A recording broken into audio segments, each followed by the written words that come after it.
بسم الله الرحمن الرحيم الحمد لله رب العالمين نحمده ونستعينه ونؤمن به ونتوكل عليه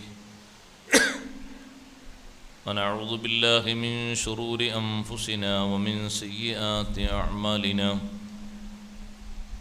من يهده الله فلا مضل له ومن يضلل فلا هادي له نشهد أن لا إله إلا الله وحده لا شريك له ونشهد أن سيدنا ونبينا ومولانا محمدا صلى الله عليه وسلم عبده ورسوله اللهم صل وسلم وبارك على رسولك سيدنا ومولانا محمد وعلى آل وأصحاب سيدنا ومولانا محمد وعلى جميع الأنبياء والمرسلين وآلهم وصحبهم والتابعين لهم بإحسان إلى يوم الدين أما بعد فأعوذ بالله من الشيطان الرجيم بسم الله الرحمن الرحيم وهو الذي يقبل التوبة عن عباده ويعفو عن السيئات ويعلم ما تفعلون ويستجيب الذين آمنوا وعملوا الصالحات ويزيدهم من فضله والكافرون لهم عذاب شديد صدق الله العلي العظيم صدق وصدق وبلغ رسوله النبي الكريم ونحن على ما قال ربنا من الشاهدين الشاكرين والحمد لله رب العالمين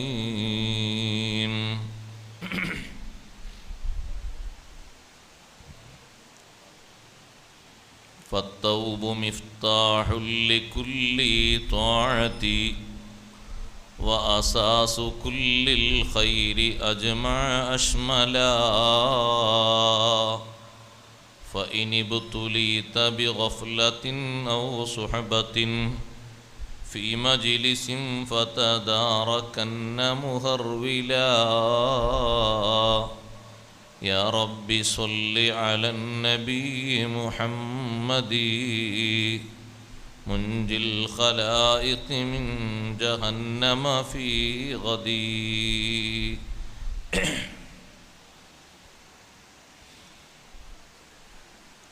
സമാദരണീയരായ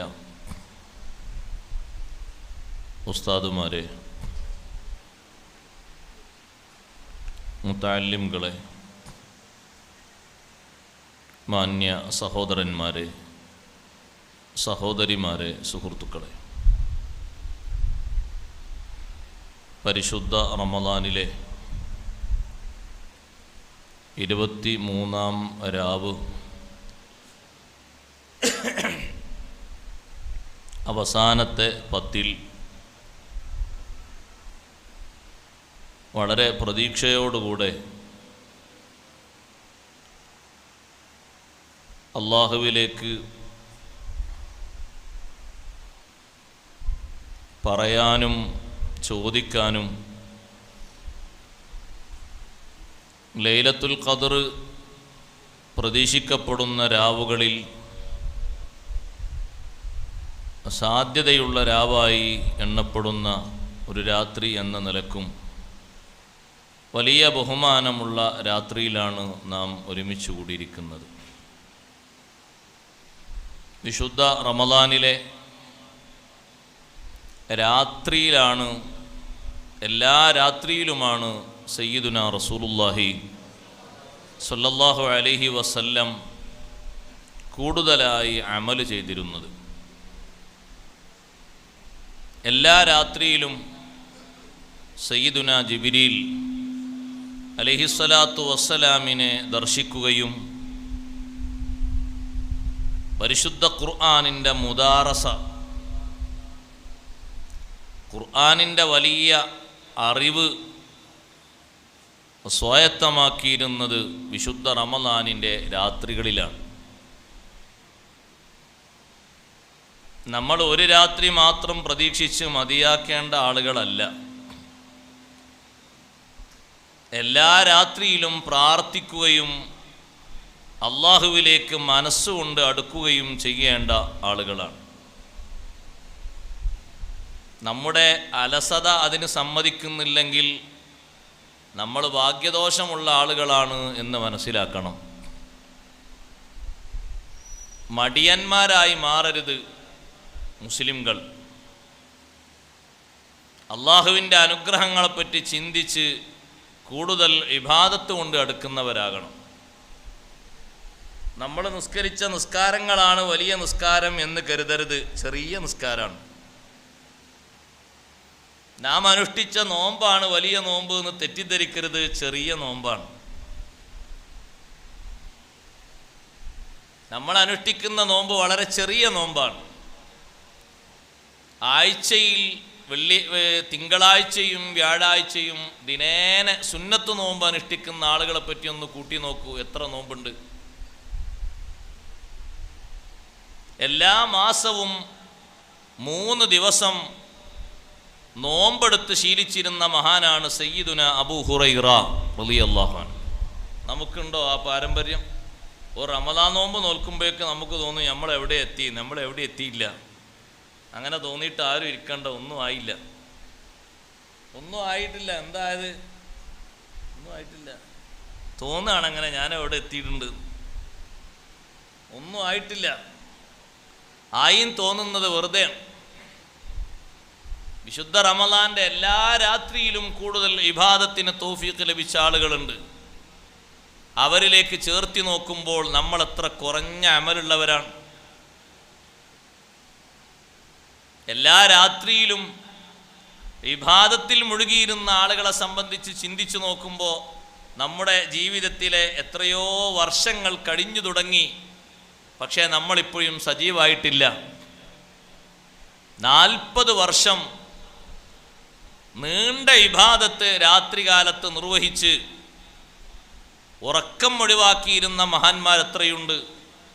സ്വഹാബിമാരിലുണ്ട്, താബിയുകളിലുണ്ട്, തബഉ താബിയുകളിലുണ്ട്, അവർക്ക് ശേഷമുള്ളവരിലുണ്ട്. ഒരുപാട് ആളുകളുണ്ട്. പോകട്ടെ, എല്ലാ വെള്ളിയാഴ്ച രാവും കൃത്യമായി ഉറക്കൊടിവാക്കി രാത്രി ഹയാത്താക്കുന്ന ആളുകൾ ഇപ്പോഴും ഉണ്ട്.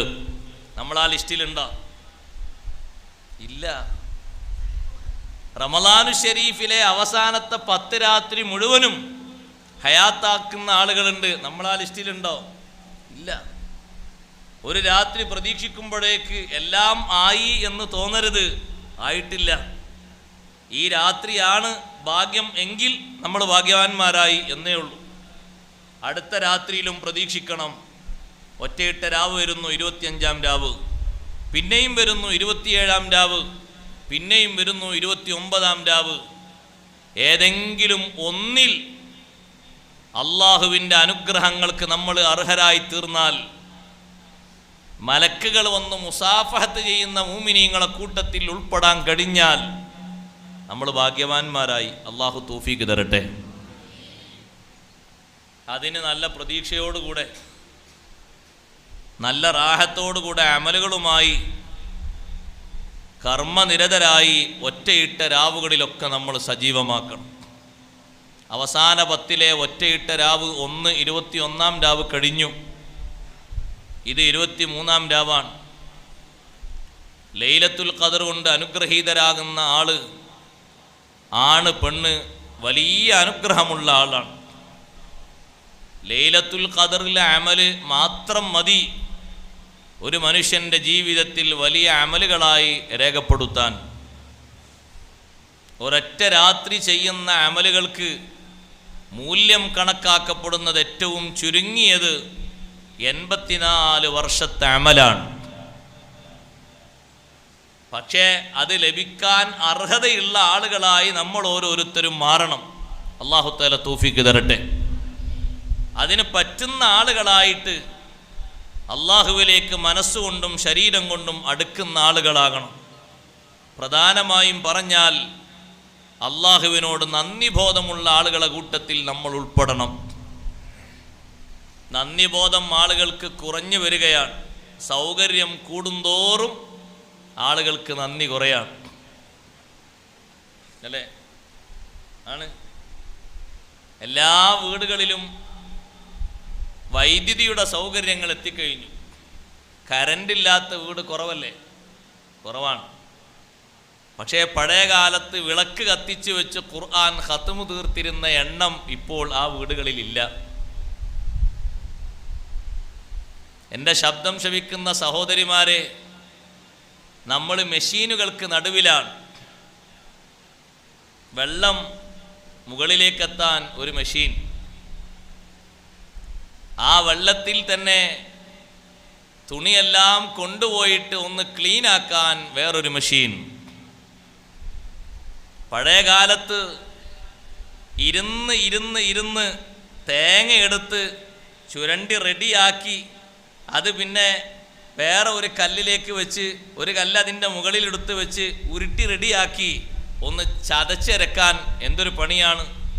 ഊരയും ശരീരത്തിൻ്റെ ഭാഗങ്ങൾക്കൊക്കെ നല്ലൊരു എക്സസൈസ് ഉണ്ടായിരുന്നു. അതൊരു ഭാഗത്ത് നിർത്തിയിട്ട് പിന്നെയും ഒരു സ്വിച്ച് ഓൺ ചെയ്യാണ്. ഒന്ന് കറങ്ങി വരുന്ന ഒരു മിനിറ്റ് കൊണ്ട് ആ തേങ്ങയൊക്കെ ആകെ പൊടിയായി.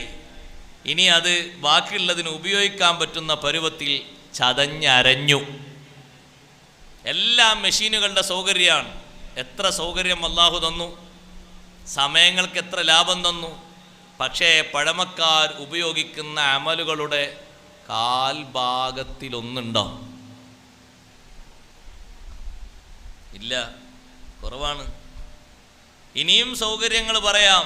നമ്മുടെ നാടുകളിലൊക്കെ എത്തി. ഇനി കുറച്ചുകൂടി കഴിഞ്ഞാൽ ഈ നാടുകളിലൊക്കെ മുഴുവനും വരും. ഈ ഭാഗങ്ങളിലൊക്കെ കുറച്ചൊക്കെ വന്നിട്ടുണ്ട്, അല്ലേ? ചില ഭാഗങ്ങളിലൊക്കെ AC വന്നില്ലേ? വീടുകളിൽ വന്നില്ലേ? കുറച്ചുകൂടി കഴിഞ്ഞാൽ ഫുള്ള് വരും. AC-കരിക്കും, എല്ലാ ഭാഗങ്ങളും ശീതീകരിക്കും, വീടുകളൊക്കെ ശീതീകരിക്കും. പക്ഷേ അപ്പോഴൊന്ന് ആലോചിച്ച് നോക്കൂ, ഫാന് പോലും ഇല്ലാതെ കിടന്നുറങ്ങിയിരുന്ന, വിശ്രമിച്ചിരുന്ന, വിയർത്തു കുളിച്ചിരുന്ന നമ്മുടെ ഉപ്പാപ്പമാർ നിർവഹിച്ചിരുന്ന അമലുകളുടെ സൗന്ദര്യം ആ വീടുകളിലൊന്നുമില്ല. വിളക്ക് കത്തിച്ച് വെച്ച് വിശുദ്ധ റമദാനിൽ രാത്രിയിലും സുബഹിക്കുമൊക്കെയായി ഓതി ഖത്മ് തീർത്തിരുന്നവർ 2, 3, 4 ഖത്മ് റമദാനിൽ തീർത്തിരുന്നു. ഈ സൗകര്യങ്ങളൊക്കെ വന്നിട്ടിപ്പോൾ ഒരു ഖത്മ് തന്നെ ആയിട്ടില്ല. നടക്കുന്നിടത്തും ഇരിക്കുന്നിടത്തും ഒക്കെ ഓതാം. കയ്യിലുള്ള ഉപകരണങ്ങൾ ഒന്ന് നെക്കിയാൽ മതി, അതിലും ഉണ്ട് മുസാഫ്. എവിടെയാണ് നീ ജോലി ചെയ്ത് വിശ്രമിക്കുന്ന സ്ഥലം? ഒന്ന് ക്ലിക്ക് ചെയ്താൽ നിന്റെ മുന്നിൽ മുസാഫ് വന്നു. വളരെ വൃത്തിയോടെ എത്ര വലുപ്പത്തിലും വികസിപ്പിച്ചുകൊണ്ട് നിനക്ക് ഓതാൻ പറ്റും. കാഴ്ചക്കുറവുള്ള ആളാണെങ്കിൽ ഒന്ന് വലുതാക്കിയാൽ മതി, ഒരു സ്വിച്ച് അമർത്തിയിട്ട് ഹർഫൊക്കെ വലുതായി വെണ്ടക്കക്ഷരം പോലെ നിനക്ക് ഓതാൻ പറ്റുന്ന വലുപ്പത്തിൽ വന്നു. പക്ഷേ ഓതുന്നത് കുറവാണ്. അള്ളാഹു പറഞ്ഞത് എത്ര യാഥാർത്ഥ്യം. വലഖദ് മക്കന്നാകും ഫിൽ അർദ് വജഅൽനാ ലക്കും ഫീഹാ മആയിഷ് ഖലീലം മാ തഷ്കുറൂൻ. ഭൂമിയിൽ നിങ്ങൾക്കൊരുപാട് സംവിധാനങ്ങൾ നമ്മൾ തന്നു. വലഖദ് മക്കന്നാകും ഫിൽ അർദ്, എത്ര സംവിധാനങ്ങളാണ് ഭൂമിയിൽ നിങ്ങൾക്ക് നാം ഒരുക്കി തന്നത്. യാത്രാ സൗകര്യങ്ങൾ വർദ്ധിച്ചു, കമ്മ്യൂണിക്കേഷൻ സൗകര്യങ്ങൾ വർദ്ധിച്ചു, പരസ്പരം കാര്യങ്ങൾ അന്വേഷിക്കാനുള്ള സൗകര്യങ്ങൾ വർദ്ധിച്ചു, മനുഷ്യൻ്റെ ജീവിതത്തിൻ്റെ വ്യവഹാരങ്ങൾ വർദ്ധിച്ചു, ഓരോരുത്തരുടെയും ഇടപാടുകളും ഇടപഴകലുകളും വർദ്ധിച്ചു. വജഅൽനാ ലക്കും ഫീഹാ മആയിഷ്, ഭൂമിയിൽ നിങ്ങൾക്ക് ജീവിതമാർഗങ്ങൾ ധാരാളം നമ്മൾ നൽകി. കഴിഞ്ഞ വർഷത്തിൽ ഉള്ളതിനേക്കാളും തൊഴിലവസരങ്ങൾ വർദ്ധിച്ചു. അടുത്ത വർഷം ഇനിയും വരും, പിറ്റത്തെ വർഷം ഇനിയും വരും. തൊഴിലവസരങ്ങൾ എത്രയാണ് വർദ്ധിക്കുന്നത്. മുമ്പ് കാലത്തൊന്നും ഇരിക്കുന്നിടത്ത് വെച്ച് തൊഴിൽ ചെയ്യാനുള്ള മാർഗങ്ങളില്ല. ഒരു 15 വർഷം മുമ്പ് ഒരാൾ ഒരു റൂമിൻ്റെ ഉള്ളിൽ ഇരുന്ന് ബിസിനസ് ചെയ്യുന്നത് അപൂർവമാണ്. ഇന്ന് റൂമിൻ്റെ ഉള്ളിൽ ഇരുന്നൊരു മണിക്കൂറിൻ്റെ ഉള്ളിൽ എത്ര ബിസിനസ്സാണ് നടത്തുന്നത്. ബട്ടൺ ഇങ്ങനെ അങ്ങോട്ടും ഇങ്ങോട്ടും ക്ലിക്ക് ചെയ്ത് ഓൺലൈൻ ബിസിനസ്. എന്തെല്ലാം ബിസിനസ്സാണ് വർദ്ധിച്ചു വന്നത്. ജീവിതോപാധികൾ ധാരാളം നൽകി, സൗകര്യങ്ങളും സുഖങ്ങളും വർദ്ധിപ്പിച്ചു തന്നു. പക്ഷേ ഖലീലം മാ തഷ്കുറൂൻ, അള്ളാഹു പറയുന്നു ഒക്കെ തന്നു. ഖലീലം മാ തഷ്കുറൂൻ, നിങ്ങളിൽ നിന്ന് നന്ദി ചെയ്യുന്നത് വളരെ വളരെ കുറവാണ്. നന്ദിബോധം കുറവാണ്. മറച്ചു കെട്ടിയിരുന്ന വീട്ടിൽ താമസിച്ചിരുന്ന ഉപ്പാപ്പയും ഉമ്മാമയും നിസ്കാരം ഖളാ ആക്കിയിരുന്നില്ല. ടെറസിൽ താമസിക്കുന്ന നമുക്ക് എത്ര എണ്ണം നഷ്ടപ്പെട്ടു. AC-യിൽ താമസിക്കുന്ന ആളുകൾക്ക് എത്ര സുബഹി പോയി. എത്ര സൗകര്യങ്ങൾ വർദ്ധിച്ചപ്പോൾ എത്ര നന്ദിബോധം ആളുകൾക്ക് കുറഞ്ഞു. മനസ്സിലുണ്ടായിരുന്നു ഒരു നല്ല വീടൊക്കെ വന്നിട്ട് സൗകര്യങ്ങളൊക്കെ വർദ്ധിച്ചാൽ അങ്ങനെ ചെയ്യായിരുന്നു ഇങ്ങനെ ചെയ്യായിരുന്നു. തന്നു നോക്കുമ്പോഴല്ലേ അല്ലാഹുത്തആല അങ്ങോട്ട് തന്നു. നാ നോക്കട്ടെ നീ എന്താ ചെയ്യാൻ, ഞാനൊന്ന് കാണട്ടെ. അല്ലാഹുത്തആല അങ്ങ് തന്നു. നമ്മൾ ചോദിച്ചതുപോലെ തന്നു. അവിടുന്ന് ഇവിടുന്നൊക്കെ ഒരുമിച്ച് കൂട്ടി. കുറച്ചൊക്കെ കടം വന്നു. 2-3 വർഷം കൊണ്ട് അതൊക്കെ ചില്ലറങ്ങനെ വീട്ടി.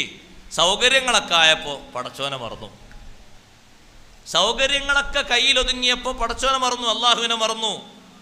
എന്തായിരുന്നു നേരത്തെ മനസ്സിലുദിച്ചിരുന്നത്? സ്വന്തം ഒരു വീട്. ഇപ്പോൾ തറവാട് വീട്ടിലാണ്. സ്വന്തം ഒരു വീട് വന്നാൽ, ഒരു റൂമൊക്കെ സ്വന്തമായി കിട്ടിയാൽ തഹജ്ജുദ് വരെ നിസ്കരിക്കും. നിസ്കരിച്ചിട്ട് ഇങ്ങോട്ട് വിത്തർ 3 11 തന്നെ നിസ്കരിക്കും. അവ്വാബി നിസ്കാരം 6 36 വരെ നിസ്കരിക്കും. എത്ര നിസ്കാരം നിസ്കരിക്കും. മനസ്സിലിങ്ങനെ ഒരുമിച്ച് കൂട്ടിയിരുന്നല്ലേ. അങ്ങനെ നീ ചോദിച്ചു, അല്ലാഹുത്തആല ഘട്ടം ഘട്ടമായിട്ട് ഇങ്ങനെ തന്നു. ഒരു തൊഴിൽ തന്നു. ആദ്യം 700 രൂപക്ക്, പിന്നെ പിറ്റത്തെ വർഷമാകുമ്പോഴേക്ക് 1100 രൂപയുടെ തന്നു. ചെറിയ തരത്തിൽ വീണ്ടും നിനക്കൊരു ഉയർച്ച കിട്ടി. ഒരു വർഷത്തിൻ്റെ ഇടക്ക് തന്നെ ഏകദേശം ഒരു 10-15 ലക്ഷം നിൻ്റെ കയ്യിൽ ഇങ്ങനെ പല രൂപത്തിൽ സ്വരൂപിച്ച് കിട്ടി. നീ ഒരു വീടങ്ങ് വെച്ചു. ചില്ലറ കടം വന്നു. 2 വർഷം കൊണ്ട് വീട്ടാൻ പറ്റുന്ന രൂപത്തിൽ റെഡിയായി. ആദ്യ ദിവസം ആ വീട്ടിൽ നീ കയറി താമസിച്ചു. അന്ന് എന്നെ നീ നന്ദി കേട് ചെയ്തു. സുബഹി ഒഴിവാക്കി, മറന്നു. അള്ളാഹുവിനെ മറന്നു. മറക്കരുത് സഹോദരങ്ങളെ. അള്ളാഹുവിന് എപ്പോഴും നന്ദിബോധം വേണം. നന്ദിബോധം വർദ്ധിക്കണം. ഏറ്റവും വലിയ നന്ദിയുള്ള അടിമ എന്ന് അള്ളാഹു പരിചയപ്പെടുത്തുന്നൊരു നബിയുണ്ട് ഖുർആനിൽ. ആരാണത്? 1275 വർഷം ജീവിച്ച നബിയാണ്. ശൈഖുൽ അംബിയാ നൂഹ് അലൈഹിസ്സലാം. നൂഹ് നബി അലൈഹിസ്സലാമിനെ പറ്റി അള്ളാഹു പറയുന്നത്, ഇന്നഹു കാന അബ്ദൻ ശകൂറാ. നൂഹ് നബി ആരാ? നല്ല നന്ദിയുള്ള അടിമയാണ്. 1200-ലധികം വർഷം ജീവിച്ച മഹാനുഭാവൻ ഇത്രയും വലിയ നന്ദിബോധമുള്ള ആളാണെന്ന് അല്ലാഹു തആല സർട്ടിഫൈ ചെയ്യാനുള്ള കാരണം, എപ്പോൾ ഭക്ഷണം കഴിച്ചാലും, എപ്പോൾ വസ്ത്രം ധരിച്ചാലും, എപ്പോൾ വെള്ളം കുടിച്ചാലും അൽഹംദുലില്ലാഹ്. ബഹുമാനപ്പെട്ട ഹസ്രത്ത് ഉസ്താദ് എത്തി. അള്ളാഹു ആഫിയത്തുള്ള ദീർഘായുസ്സ് കൊടുക്കട്ടെ. നമ്മുടെ ഈ വേദിയിൽ ഒരുപാട് ഉസ്താദുമാരുണ്ട്. എല്ലാവർക്കും അല്ലാഹു തആല ആഫിയത്തുള്ള ദീർഘായുസ്സ് നൽകട്ടെ. ഒരുപാട് കാലം ദീനിൻ്റെ ഖിദ്മത്തിലായി അള്ളാഹു ആഫിയത്ത് പ്രദാനം ചെയ്യുമാറാകട്ടെ. സഹോദരങ്ങളെ, നന്ദിബോധമുള്ള അടിമ എന്ന് നൂഹ് നബി അലൈഹിസ്സലാമിനെ പറ്റി അല്ലാഹു തആലാന്റെ വർത്തമാനം. നമ്മളെപ്പറ്റി അങ്ങനെ പറയാൻ വലിയ പ്രയാസമാണ്. ഇന്ന് എത്ര തവണ മഗ്രിബിന് ശേഷം നമ്മൾ എത്ര തവണ വെള്ളം കുടിച്ചു? ഹംദ് പറയാൻ എത്ര തവണ ഓർമ്മ ഉണ്ടായി?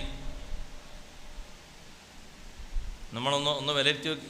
അൽഹംദുലില്ലാ എന്ന് പറയാൻ ഒരു മുറുക്ക് വെള്ളം ഇവിടെ നിന്ന് അങ്ങോട്ട് ഇറങ്ങുന്നില്ലെങ്കിൽ എത്ര വലിയ ട്രീറ്റ്മെൻറ്റ് ചെയ്യും? അപ്പോഴാണ് ആ ഹംദിൻ്റെ വലുപ്പം നമുക്ക് മനസ്സിലാകുക. ഈ തൊണ്ടയിൽ ഭക്ഷണം കെട്ടിക്കിടക്കുകയാണ്, താഴോട്ട് ഇറങ്ങാൻ പറ്റുന്നില്ല. ചികിത്സയ്ക്ക് വേണ്ടി പോയപ്പോൾ ലക്ഷങ്ങൾ ചെലവാക്കേണ്ടി വരും, എന്നാലും ഫലം കിട്ടുമോയെന്ന് അറിയില്ല എന്നാണ്. ഒരു മുറുക്ക് വെള്ളം താഴോട്ട് ട്രീറ്റ്മെൻറ്റ് കഴിഞ്ഞിട്ട് ഇറങ്ങിയാൽ ആ മനുഷ്യൻ്റെ നാവിലൂടെ കൂടുതലായി വരുന്ന വാക്ക് അൽഹംദുലില്ലാഹ്, അൽഹംദുലില്ലാഹ്, അൽഹംദുലില്ലാഹ്. വസ്ത്രം നമ്മൾ എത്ര തവണ ഇന്ന് ഉടുത്ത് അണിഞ്ഞു? നൂഹ് നബി അലൈഹിസ്സലാം വസ്ത്രം എപ്പോൾ ധരിച്ചാലും പറയും അൽഹംദുലില്ലാ. വെള്ളം കുടിച്ചു കഴിഞ്ഞാൽ എപ്പോഴും പറയും അൽഹംദുലില്ലാ. ഭക്ഷണം കഴിച്ചു കഴിഞ്ഞാൽ എപ്പോഴും പറയും അൽഹംദുലില്ലാ. ഇത് നൽകിയത് അല്ലാഹുവാണ്, പടച്ച റബ്ബാണിത് ഭക്ഷിക്കാനും എനിക്ക് കഴിവ് തന്നത്. എൻ്റെ വയറ്റിൽ ഇതിനെ മെഷീൻ പ്രത്യേകം ഘടിപ്പിച്ചുകൊണ്ട് ദഹിപ്പിക്കുന്നതും അല്ലാഹുവാണ്. അടുത്ത ഒരു വെള്ളം കുടിക്കാനും ഭക്ഷണം കഴിക്കാനും എനിക്ക് പാകപ്പെടുത്തി തരുന്നതും അല്ലാഹുവാണ്. സഹോദരങ്ങളെ, ഉപകരണങ്ങൾ ഒരു നിമിത്തം മാത്രമാണ്, ചെറിയ ഒരു കാരണം മാത്രമാണ്. അതുകൊണ്ട് മാത്രം കഴിയുമോ? കഴിയില്ല. വെള്ളം കുടിക്കാൻ കഴിയാത്തവർ, ഭക്ഷണം കഴിക്കാൻ കഴിയാത്തവർ, അവർക്ക് നാവുണ്ട്, പല്ലുണ്ട്, അവരുടെ പല്ല് ഒറ്റൊന്നും കൊഴിഞ്ഞു പോയിട്ടില്ല. പക്ഷേ സാധാരണ റൂട്ടിലൂടെ ഭക്ഷണം ഇറങ്ങാതെ മൂക്കിലൂടെ ഭക്ഷണം കൊടുക്കുന്നത് കണ്ടിട്ടില്ലേ? തൊണ്ടക്കുടിയിൽ പ്രത്യേകം ഒരു തുള ഉണ്ടാക്കി അതിലൂടെ ഭക്ഷണം കൊടുക്കുന്നത് കണ്ടിട്ടില്ലേ? ശരീരത്തിൻ്റെ വ്യത്യസ്ത ഭാഗങ്ങളിലൂടെ ഭക്ഷണം കൊടുക്കുന്നത് കണ്ടിട്ടില്ലേ? അപ്പോഴും കാണുന്ന മനുഷ്യൻ ചിന്തിക്കേണ്ടത്, റബ്ബ് സുബ്ഹാനഹു വ തആല എത്ര വലിയ അനുഗ്രഹമാണ് എനിക്ക് തന്നത്. ആ അനുഗ്രഹത്തിന് ഞാൻ എന്താണ് അല്ലാഹുവിന് നൽകിയത്? നന്ദി ബോധമാണ് നമുക്ക് വേണ്ടത്. എത്ര സൗകര്യങ്ങൾ അല്ലാഹു തആല തന്നാലും പടച്ച റബ്ബിനെ മറക്കാത്തവനാകണം, അല്ലാഹുവിനെ ഓർമ്മയുള്ളവനാകണം. എത്ര വലിയ സൗകര്യങ്ങളിൽ ജീവിക്കുന്ന ആളാണെങ്കിലും പടച്ച റബ്ബിനെ മറക്കാത്തവരാകണം. അങ്ങനെ ജീവിക്കുമ്പോഴാണ് ആ സൗന്ദര്യത്തിന് വലിയ വിലയുണ്ടാകുന്നത്. വലിയ രാജഭരണം അല്ലാഹു നൽകിയ മഹാനല്ലേ സുലൈമാൻ നബി അലൈഹിസ്സലാം.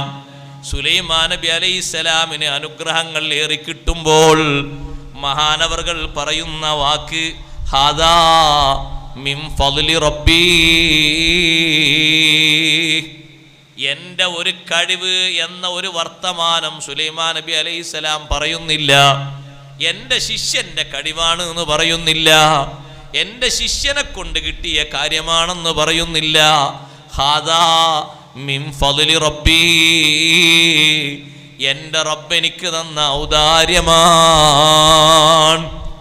എത്ര വലുത് നൽകിയാലും അവരുടെ മനസ്സിൽ വരുന്ന ചിന്ത അങ്ങനെയാണ്. സഹോദരങ്ങളെ, അല്ലാഹു സുബ്ഹാനഹു വ തആല സൗകര്യങ്ങൾ ഇനിയും തരും. നന്ദി ബോധം നമുക്ക് കുറയരുത്, നമ്മൾ ചിന്തിക്കണം.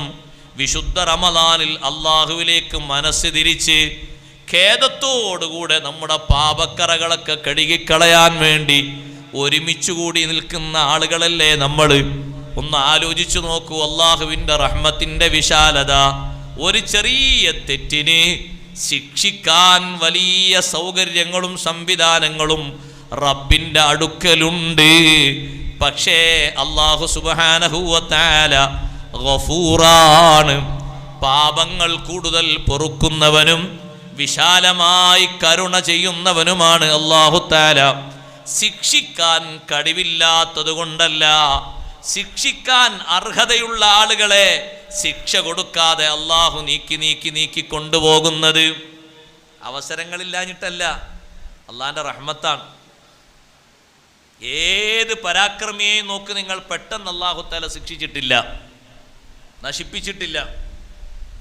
ലോകത്ത് കൂടുതലായി അക്രമം ചെയ്ത് ഭരണം നടത്തിയ, പ്രതിപക്ഷമില്ലാതെ ഭരിച്ച ഒരു ഭരണാധികാരിയായിരുന്നു ഫിർഔൻ. അവന് പ്രതിപക്ഷമല്ല, ഏകപക്ഷ ഭരണമാണ്. ആ ഭരണത്തിൽ ഒരൊറ്റ ദിവസം തന്നെ ബഹുമാനപ്പെട്ട കലീമുല്ലാഹി മൂസ അലൈഹിസ്സലാം അവർ ജനിക്കുന്നു എന്ന വിവരം കിട്ടിയിട്ട് വകവരുത്തിയ കുഞ്ഞുങ്ങളുടെ എണ്ണം 10,000 ഒരു ദിവസം. ജ്യോത്സ്യന്മാരുടെ നിർദ്ദേശപ്രകാരം ഭരണാധികാരം പോകുന്ന, നീക്കിക്കളയുന്ന ഒരാൾ ജനിക്കാൻ പോകുന്നു എന്ന് വിവരം കിട്ടിയപ്പോഴേക്ക് ജനിച്ച ആൺകുട്ടികളെ മുഴുവനും കൊല്ലാൻ ഉത്തരവിട്ടു.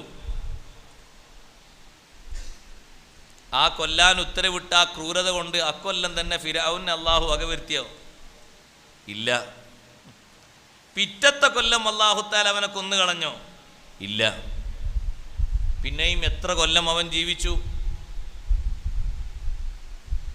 അല്ലാഹു തആലാന്റെ തീരുമാനം എങ്ങനെയായിരുന്നു? അവൻ്റെ അധികാരം നീക്കാനുള്ള മൂസാ നബി അലൈഹിസ്സലാമിനെ അവൻ്റെ കൊട്ടാരത്തിൽ തന്നെ വളർത്തണം. അങ്ങനെയാണ് അള്ളാഹുവിൻ്റെ തീരുമാനം ഉണ്ടായിരുന്നത്. മൂസാ നബി അലൈഹിസ്സലാം പാൽ കുടിച്ച് വളർന്നത് ഫിർഔന്റെ കൊട്ടാരത്തിലാണ്. 30 വർഷം 30 വർഷം ആ കൊട്ടാരത്തിലാണ് വളർന്നത്. അള്ളാഹുവിൻ്റെ അധികാരത്തിൽ കൈകടത്താൻ ആർക്കും അധികാരമില്ല. ഫിർഔൻ എത്രമാത്രം വലിയ അധികാരം പറഞ്ഞിരുന്നു? ഫിർഔന്റെ കൊട്ടാരത്തിൽ തന്നെയല്ലേ വളർത്തിയത്. അതും സാധാരണ നാട്ടിലുള്ള സ്ത്രീകൾക്കൊന്നും കിട്ടാത്ത വലിയ ബഹുമാനത്തിലാണ് വളർത്തിയത്. ഫിർഔന്റെ കൊട്ടാരത്തിൽ മുലയൂട്ടുന്ന മൂസാ നബി അലൈഹിസ്സലാമിൻ്റെ മാതാവിന് ഓരോ ദിവസവും കൂലിയുണ്ട്. നമ്മളെ നാട്ടിൽ ആർക്കെങ്കിലും കൂലി കൊടുക്കലുണ്ടോ? സ്വന്തം കുഞ്ഞിന് മുലയൂട്ടുന്നതിന് ഉപ്പമാര് ഭാര്യമാർക്ക് കൂലി കൊടുക്കലുണ്ട്. ഓരോ ദിവസവും 100 രൂപ ഓരോ ദിവസവും കൂലി വാങ്ങുന്നു മുലയൂട്ടുന്നതിന്. ഫിർഔൻ പറയാണ് നല്ല പെണ്ണാണ്, കുട്ടികളെ നോക്കാൻ പറ്റിയ പെണ്ണാണ് ഈ പെണ്ണിന് എല്ലാ ദിവസവും കൂലി കൊടുക്കണം. അങ്ങനെ കൂലി കിട്ടുക.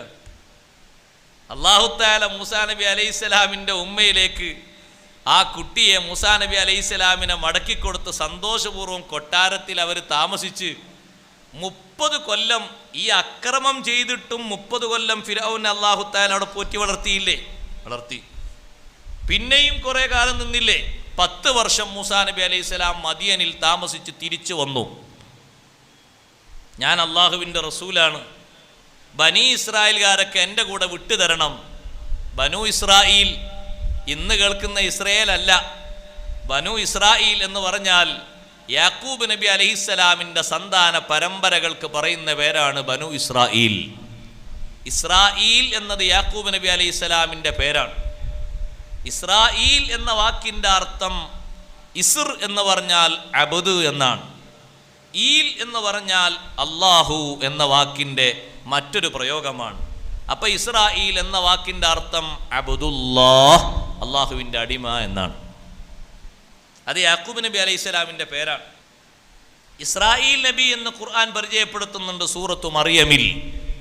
യാക്കൂബ് നബി അലൈഹിസ്സലാമിന് അവരുടെ സന്താന പരമ്പരകൾക്ക് പറയുന്ന പേരാണ് ബനു ഇസ്രായേൽ. ആ യാക്കൂബ് നബി അലൈഹിസ്സലാമിൻ്റെ മക്കളെ എൻ്റെ കൂടെ വിട്ടുതരണം ഫിർഔനോട് പറഞ്ഞപ്പോൾ ഫിർഔൻ പറഞ്ഞു, അത് ശരി, ഇപ്പം നീ റസൂലായി വന്ന് വലിയ അധികാരവും കാര്യങ്ങളൊക്കെ പറയാ. അലം നുറബ്ബിക ഫീനാ വലീദൻ വലബിസ്ത ഫീനാ മിൻ ഉമുരിക സിനീൻ. കുട്ടിക്കാലത്ത് നിന്നെ പോറ്റി വളർത്തി, വർഷങ്ങളോളം ഈ കൊട്ടാരത്തിൽ നീ താമസിച്ച്, എന്നിട്ട് നീ കൊട്ടാരത്തിൽ നിന്ന് പുറത്തു പോയിട്ട് ഇപ്പൊ വന്ന് റസൂലാണ് എന്ന് പറയാണോ? അംഗീകരിക്കാൻ വലിയ പ്രയാസമുണ്ട്. അംഗീകരിക്കാൻ പ്രയാസമുണ്ട് എന്ന് പറഞ്ഞപ്പോൾ ഞാൻ തെളിവുമായിട്ടാ വന്നത്. ആ തെളിവ് അംഗീകരിക്കാൻ നീ റെഡിയാണോ? തെളിവ് അംഗീകരിക്കാൻ റെഡിയാണോ?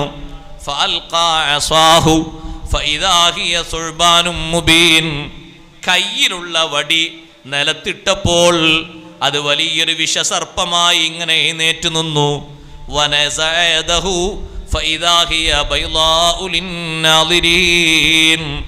കൈയിങ്ങനെ മാറിൻ്റെ ഭാഗത്തേക്ക് ചേർത്ത് പിടിച്ച് ഉയർത്തി കാണിച്ചു കൊടുത്തപ്പോൾ സാധാരണ കൈകൾക്കൊന്നും ഇല്ലാത്ത വലിയ പ്രകാശം ആ കൈയിലൂടെ അങ്ങനെ അടിച്ചു വീശാൻ തുടങ്ങി.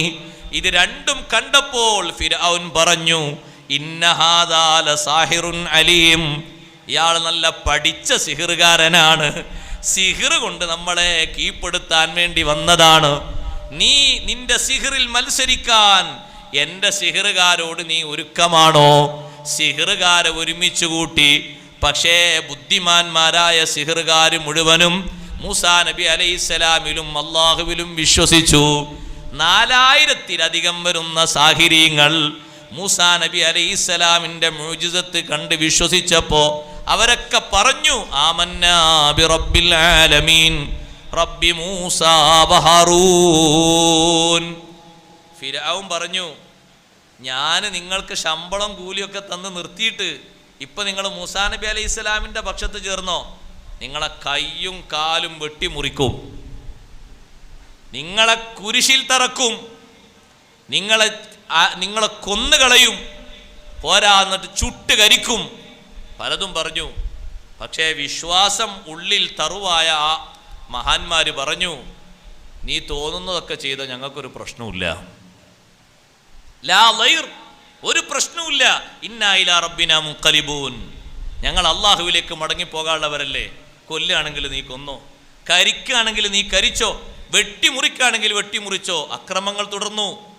അപ്പോഴും ഫിർഔനെ ഒന്നും അള്ളാഹു ചെയ്തിട്ടില്ല. ഫിർഔന് പിന്നെയും പിന്നെയും പിന്നെയും അള്ളാഹു തആല ആയുസ് നീട്ടിക്കൊടുത്തില്ലേ? എന്തിന്? അവൻ ചിന്തിച്ച് മനസ്സിലാക്കി മടങ്ങട്ടെ എന്ന് കരുതിയിട്ട്. അത് അള്ളാഹുവിൻ്റെ വലിയ റഹ്മത്താണ്, വിശാലമായ റഹ്മത്താണ്, ചെറിയ റഹ്മത്തല്ല. പടച്ച റബ്ബിൻ്റെ റഹ്മത്ത് വിശാലമായ റഹ്മത്താണ്. ശിക്ഷിക്കാൻ അല്ലാഹു തആല ഉദ്ദേശിക്കുകയാണെങ്കിൽ പെട്ടെന്ന് തന്നെ ശിക്ഷിക്കാൻ അള്ളാഹുവിന് കഴിവുണ്ട്. പക്ഷേ അല്ലാഹു തആല താമസിപ്പിച്ചു വച്ചത് ഈ വിശാലമായ റഹ്മത്ത് മനസ്സിലാക്കി നല്ല ബോധത്തോടെ ചിന്തയോടെ വിശ്വസിച്ചോട്ടെ, മടങ്ങിക്കോട്ടെ എന്ന് കരുതിയിട്ടാണ്. എത്ര ദൃഷ്ടാന്തങ്ങളാണ് മൂസാ നബി അലൈഹിസ്സലാം ഫിർഔനിന് കാണിച്ചു കൊടുത്തത്? 1ഉം 2ഉം 10ഉമാണോ? അല്ല, ധാരാളം ദൃഷ്ടാന്തങ്ങൾ കാണിച്ചു കൊടുത്തു. ഒന്നിലും വിശ്വസിക്കാതെ മുന്നോട്ട് വീണ്ടും പോയി. അക്രമങ്ങൾ അങ്ങനെ തുടർന്നു. അവസാനം വെള്ളവും ചളിയും ഉള്ളിലേക്കെത്തി. മുങ്ങിപ്പൊങ്ങുന്ന സമയത്താണ് ഫിർഔൻ പറഞ്ഞത്, ആമന്തു ബി അന്നഹു ലാ ഇലാഹ ഇല്ലല്ലദീ ആമനത് ബിഹി ബനൂ ഇസ്രായീല വഅന മിനൽ മുസ്ലിമീൻ. മൂസാ നബിയെ, എന്നെ രക്ഷപ്പെടുത്തണം. ബനൂ ഇസ്രായീല് ഏത് ഇലാഹിനെ കൊണ്ടാണോ വിശ്വസിച്ചത് അതേ ഇലാഹിനെ കൊണ്ട് ഞാൻ വിശ്വസിച്ചിട്ടുണ്ട്. മൂസാ നബി അലൈഹി സ്വലാം ചോദിച്ചു, ആൽ ആന, ഇപ്പോഴാണോ നേരമായത്? എത്ര തവണ നിന്നെ ഞാൻ ദീനിലേക്ക് ക്ഷണിച്ചിട്ടുണ്ട്. വഖദ് അസൈത മിൻ ഖബ്ലു വകുംത മിനൽ മുഫ്സിദീൻ, നേരത്തെ നീ ധിക്കാരം ചെയ്തിട്ടല്ലേ ജീവിച്ചത്, നാശം വിതക്കുന്ന ആളായിട്ടല്ലേ ജീവിച്ചത്, അക്രമം മാത്രമല്ലേ നിന്റെ ഭാഗത്തിൽ നിന്ന് വന്നത്. അള്ളാഹുവിൻ്റെ റഹ്മത്തൊന്ന് ആലോചിച്ചു നോക്കൂ സഹോദരങ്ങളെ. പടച്ച റബ്ബ് അങ്ങനെ റഹ്മത്ത് നൽകാനുള്ള കാരണങ്ങളുണ്ടോ? ഉണ്ട്. ഫിർഔന് അല്ലാഹു തആല ഇത്രയും വലിയ താമസം എങ്ങനെ കൊടുക്കാനുള്ള കാരണം എന്താ? മൂസാ നബി അലൈഹിസ്സലാം ദുആ ചെയ്തിട്ട് ചോദിച്ചു ഒരു ദിവസം അള്ളാഹുവിനോട്, പടച്ച റബ്ബേ, എത്രയോ അക്രമം ചെയ്തിട്ട് കുറേ ആളുകളെ വിഷമിപ്പിച്ചിട്ട് ഇപ്പോഴും അക്രമം തുടർന്നുകൊണ്ടിരിക്കുന്ന ഈ മനുഷ്യനെ നശിപ്പിക്കണം, അദാബിലാക്കണം എന്നൊക്കെ ഞാൻ ദ്വാരുന്നിട്ട് നീ ആ ഭാഗത്തേക്ക് യാതൊരു സ്വീകാര്യതയും തരുന്നില്ലല്ലോ. ഫിർഔന് ഞാനാണ് ഇലാഹ് എന്നൊക്കെ വാദിക്കുന്നതിന് മുമ്പ് ഫിർഔന് സംരക്ഷണത്തിന് വേണ്ടി ചെറിയൊരു കാര്യം ചെയ്തിരുന്നു. എന്താ കാര്യം എന്നറിയോ? അല്ലാഹു തആല പറഞ്ഞു, മൂസാ നബിയെ, അന്ത തൻദുറു ഇലാ കുഫ്രിഹി, നിങ്ങൾ നോക്കുന്നത് ഫിർഔന്റെ കുഫറിലേക്കാണ്, അവന്റെ സത്യനിഷേധം. അല്ലാഹു വിശ്വസിക്കാത്ത ആളല്ലേ. പക്ഷേ ഞാൻ നോക്കുന്നത് വാന അൻദുറു ഇലാ മാ കതബഹു അലാ ബാബിഹി, അവന്റെ വീട്ടുപടിക്കൽ അവൻ എഴുതി വെച്ചൊരു എഴുത്തുണ്ട്, അതിനാണ് ഞാൻ അവന് പരിഗണന കൊടുക്കുന്നത്. എന്താണ് എഴുത്തെന്നറിയുമോ? ബിസ്മില്ലാഹ്. വീട്ടുപടിക്കൽ എഴുതി വെച്ചിരുന്നൊരു എഴുത്താണ് ബിസ്മില്ലാഹി എന്നൊരു എഴുത്ത്. ആ ഒരു പരിഗണന. അല്ലാഹു തആലയുടെ റഹ്മത്ത് എത്ര വിശാലം! ഇത്രയും ക്രൂരതയാണ് ഈ മനുഷ്യനെ എത്ര കാലമാണ് അല്ലാഹു തആല ഭൂമിയിൽ വെച്ച് പൊറുപ്പിച്ചത്. നിങ്ങളൊന്ന് ആലോചിച്ച് നോക്ക്. അവൻ നടത്തിയ അക്രമങ്ങൾക്ക് കയ്യും കണക്കുണ്ടോ? അള്ളാഹുവിൽ വിശ്വസിച്ചു എന്നൊരൊറ്റ കാരണം കൊണ്ടല്ലേ ആസിയ ബീവി റളിയല്ലാഹു അൻഹയെ മുമ്പ് ഒരു രാജാവും പീഡിപ്പിക്കാത്ത രൂപത്തിൽ പീഡിപ്പിച്ചത്. ചെറുപ്പക്കാരിയായ ആസിയ ബീവി റളിയല്ലാഹു അൻഹയെ സ്വന്തം പത്നിയായി സ്വീകരിച്ചിരുന്ന ആ പെണ്ണിനെ, ആ മഹദിയെ ചുട്ടുപൊള്ളുന്ന മണൽപ്പരപ്പിൽ കിടത്തി വിവസ്ത്രയാക്കി ശരീരത്തിൻ്റെ ഭാഗങ്ങളിൽ ആണി തറച്ചു. ആണി എന്ന് പറഞ്ഞാൽ അവിടെ മനസ്സിലാവില്ലേ? ഓ, മനസ്സിലാവും. ആണി തറച്ചു. രക്തമിങ്ങനെ പമ്പ് ചെയ്തുകൊണ്ടിരിക്കുന്നു ആണി തറച്ചിട്ട്. ആസിയ ബീവി റളിയല്ലാഹു അൻഹാ, സുബ്ഹാനല്ലാഹ്, ശരീരത്തിൻ്റെ ഭാഗങ്ങളിലൊക്കെ ചോരങ്ങനെ ഒഴുകുകയാണ്. ആസിയ ബീവി റളിയല്ലാഹു അൻഹ കാണുന്ന ആളുകളൊക്കെ കരയുന്നുണ്ട് സങ്കടം കൊണ്ട്. ഉമ്മമാരെ, ആസിയ ബീവിയുടെ ഈമാൻ എത്ര കട്ടിയുള്ള ഈമാനാണ്. മഹദി പറഞ്ഞു അല്ലാഹുവിനോട്, റബ്ബി ബിനിലി ഇൻദക ബൈതം ഫിൽ ജന്ന,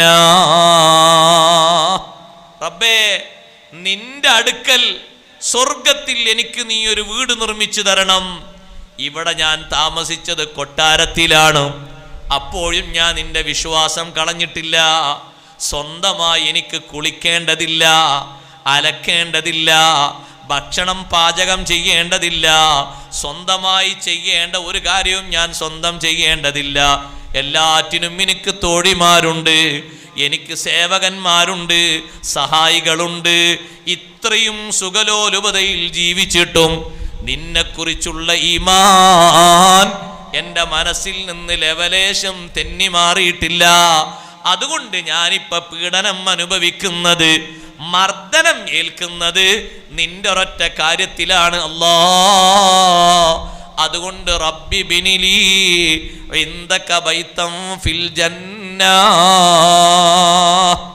നിന്റെ പക്കൽ എനിക്ക് നീ ഒരു ഭവനം നിർമ്മിച്ചു തരണം.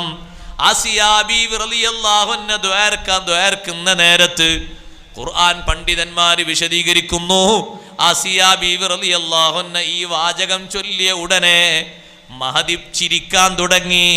കാരണം ആസിയ ബീവി റളിയല്ലാഹു അൻഹക്ക് അല്ലാഹു സുബ്ഹാനഹു വ തആല സ്വർഗത്തിലുള്ള മഹദിയുടെ വീട് അത് ലൈവായി കാണിച്ചു കൊടുത്തു. സ്വർഗം കണ്ട് മരിക്കാൻ ഭാഗ്യം കിട്ടിയ മഹദിയാണ് ആസിയ ബീവി റളിയല്ലാഹു അൻഹ.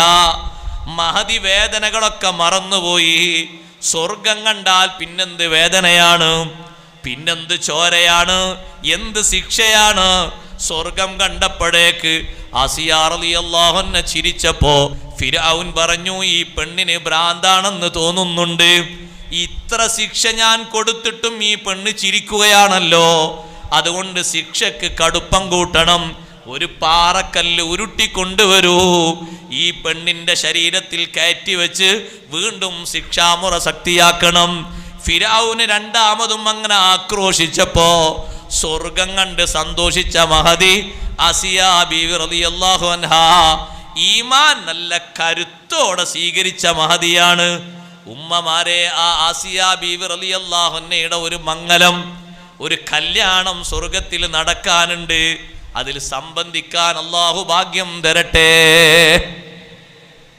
ഖദീജ ബീവി റളിയല്ലാഹു അൻഹ വഫാത്താകുമ്പോൾ ഖദീജ ബീവിയുടെ തൊട്ടടുത്ത് ഇരുന്നു കൊണ്ട് നബി സല്ലല്ലാഹു അലൈഹി വസല്ലമ തങ്ങൾ പറഞ്ഞു ഖദീജ ബീവിയോട്, എൻ്റെ രണ്ട് ഭാര്യമാരെ സ്വർഗത്തിൽ വെച്ച് കാണുമ്പോൾ അവർക്കൊരു സലാം പറയണം. എൻ്റെ രണ്ട് ഭാര്യമാരെ, രണ്ട് പത്നിമാരെ നിങ്ങൾ സ്വർഗത്തിൽ വെച്ച് കാണുമ്പോൾ എൻ്റെ ഒരു സലാം അവർക്ക് പറയണം.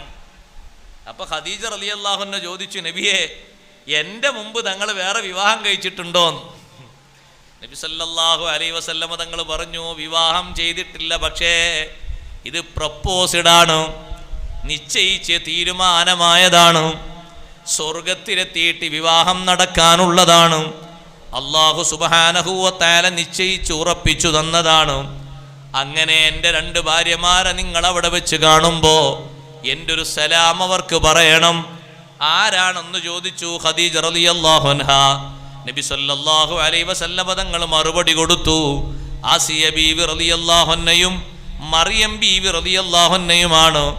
രണ്ടുപേരെയും കാണുമ്പോൾ എൻ്റെ ഒരു സലാം പറയണം. ഹനി അല്ലക യാ റസൂലല്ലാഹ്, അല്ലാഹുവിൻ്റെ റസൂലേ തങ്ങൾക്ക് സന്തോഷം. അങ്ങനൊരു വിവാഹം നേരാനുണ്ടോ? വിവാഹാശംസ നേരാണ്.